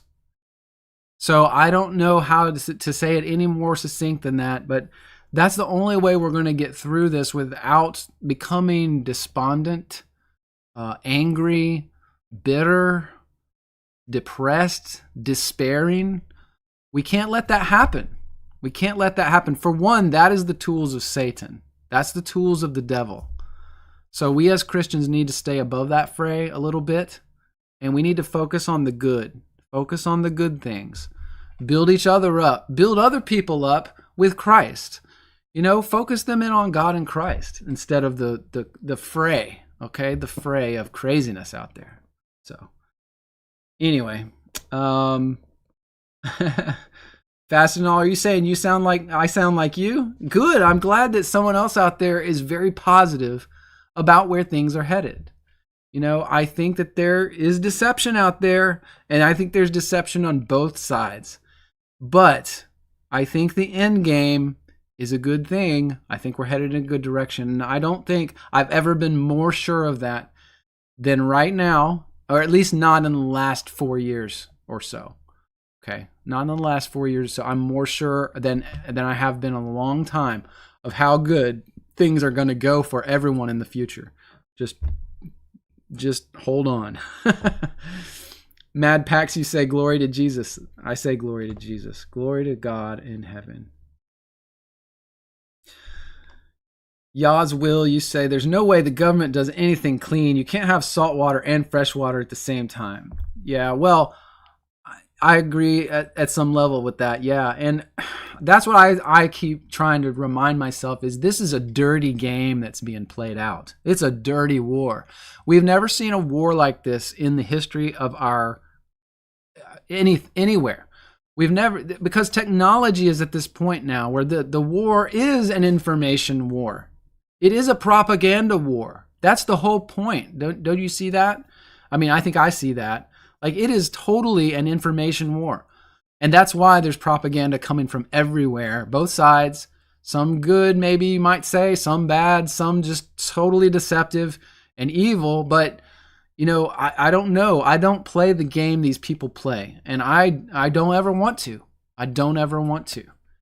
I think at some level, too, there are parties within the groups that are playing the deception game that wish they didn't have to play that game. But they think they have to because it's the only way you can take down the evil that has been putting obelisks in different cities around our world. The evil that has been planning and plotting the overcoming of the human race for now centuries. The evil that sees humanity as slaves, as cattle, to be trodden on and used for energy, for resources, and abused in every sense of the word. The evil that is now, I think, meeting its match. I think that's a God thing. I think that's a God thing. But that doesn't mean all the people on both sides of this are great people or good or Christian. You just have to back yourself out and you have to watch it happen, because it's going to happen whether you want it to or not. It's going to happen. Where we go one, we go all, I hate to say. That's just the truth of it. That's why that was said. Where we go one, we go all. Anyway, I know I probably turned off about half of you by saying that. I'm sorry, but that's the truth of where we are right now. That's the truth. So, Laura, you said they smuggled drugs, literally bloody dollars in body bags of dead soldiers. Oh, gosh. And you say, Laura, that you wish we were the good guys. Well, America has been actually, we've been all duped in America to think we're the good guys, but our military, our country has been used by the bad guys for a long time to do bad things in the world.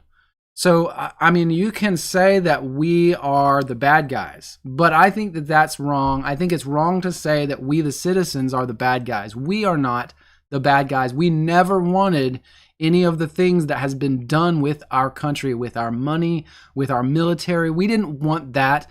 And if they hadn't lied to us about everything, if they hadn't been propagandizing us all these years, starting with the world wars, even before that, we were propagandized into going into the world wars across the world that had nothing to do with America. We were dragged in by Britain. And all these... you start looking at that. By the way, again, I'm going to put Britain at the forefront of your mind. The royals plus the Vatican working together. I think this is the major crux of the issues that we have in the world. Okay, I think that's the coalition force. The royals, the popes, the Vatican, plus some of the elite families in Europe. I think that's the crux of where we are, is we are trying to fight off their view of the world under subjugation, their communistic view of the world. They created Israel to be this chaotic force in the Middle East. Israel has now created, terrorist group after terrorist group in the Middle East, continue that chaos, to spread things out, to mess things up, to reduce the sovereignty of the nations of the Middle East and procure the trade routes from Europe to the Far East. And essentially, in time, they wanted Greater Israel to come into power. This was all a plan of the elite, not necessarily just Israel. I'm going to say it for you, Rick. I told Rick the other day, you can hate Israel, you can hate the Jews, but you need to know why you hate them.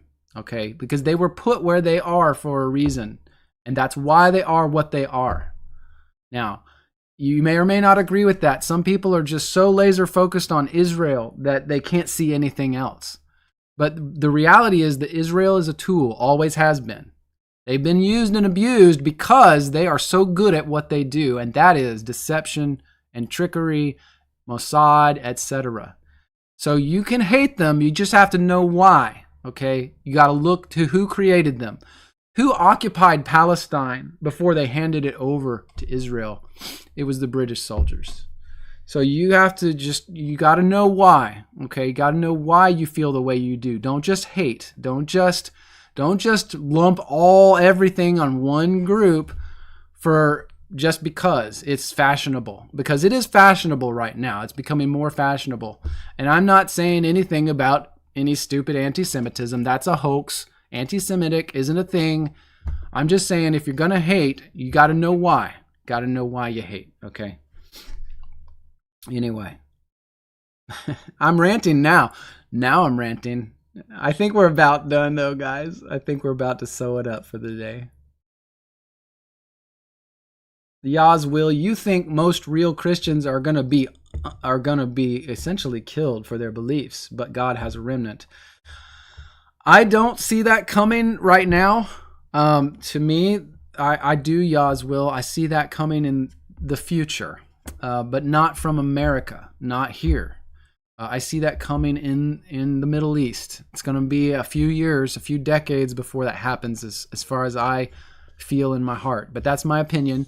I know what you're saying. Maybe you feel it's a little more dire for us, but I think that's actually shifting for us in America. And there's going to be a lot of good things to come before that time period starts.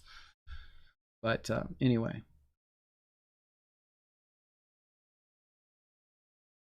Laura, you said they figured out the mullah was cheaper to deal with than the Shah. If we support the mullah, they don't care about the money. I think you're talking about the Iran. You're saying Britain made USA do a regime change in Iran and we installed the Shah because they wouldn't give their oil to Britain. That's true, Laura. You're right. That is true. So yes, Britain plus the CIA was involved in all the regime changes in Iran up to the Shah, and then after the Shah stopped playing ball, they put in the Khomeinis with the Iranian revolution. And what I see right now, I'll be honest, what I'm seeing on the ground right now in Iran is the downfall of the Khomeinis, and that's a good thing. The people actually, the ones that are posting online, the people on the ground are revolting against Islam. They're revolting against the constraints, the control of Islam. The women are throwing their hijabs in the street and dancing around. So that's another thing, you need to back up and make sure that might be a really good thing that's happening over in Iran. Now, I know that there's been talk about Israel being on the ground there. I don't know all of the details, and neither do you. We have to be honest with ourselves. But from what I'm seeing, it feels like this is actually going to be a good thing in the end. We'll see. We'll have to watch and see. All right. I agree, though, Laura. Like you said, we need to come out. The church needs to come out of this. That's what I'm saying. We are separate, and that's why we can have this beautiful discussion on Sunday mornings, and we can go through the Bible. We ground ourselves, and then we can talk about anything we want to talk about. But yes, whatever happens in our future, we Christians have a responsibility to try to be on the forefront of that and take advantage of it and tell others, teach others, talk about the scriptures, talk about the hidden things of God, heaven, about God and his son Jesus and what it all means. So we're going to do that while the world goes through this, gut check, whatever you call it.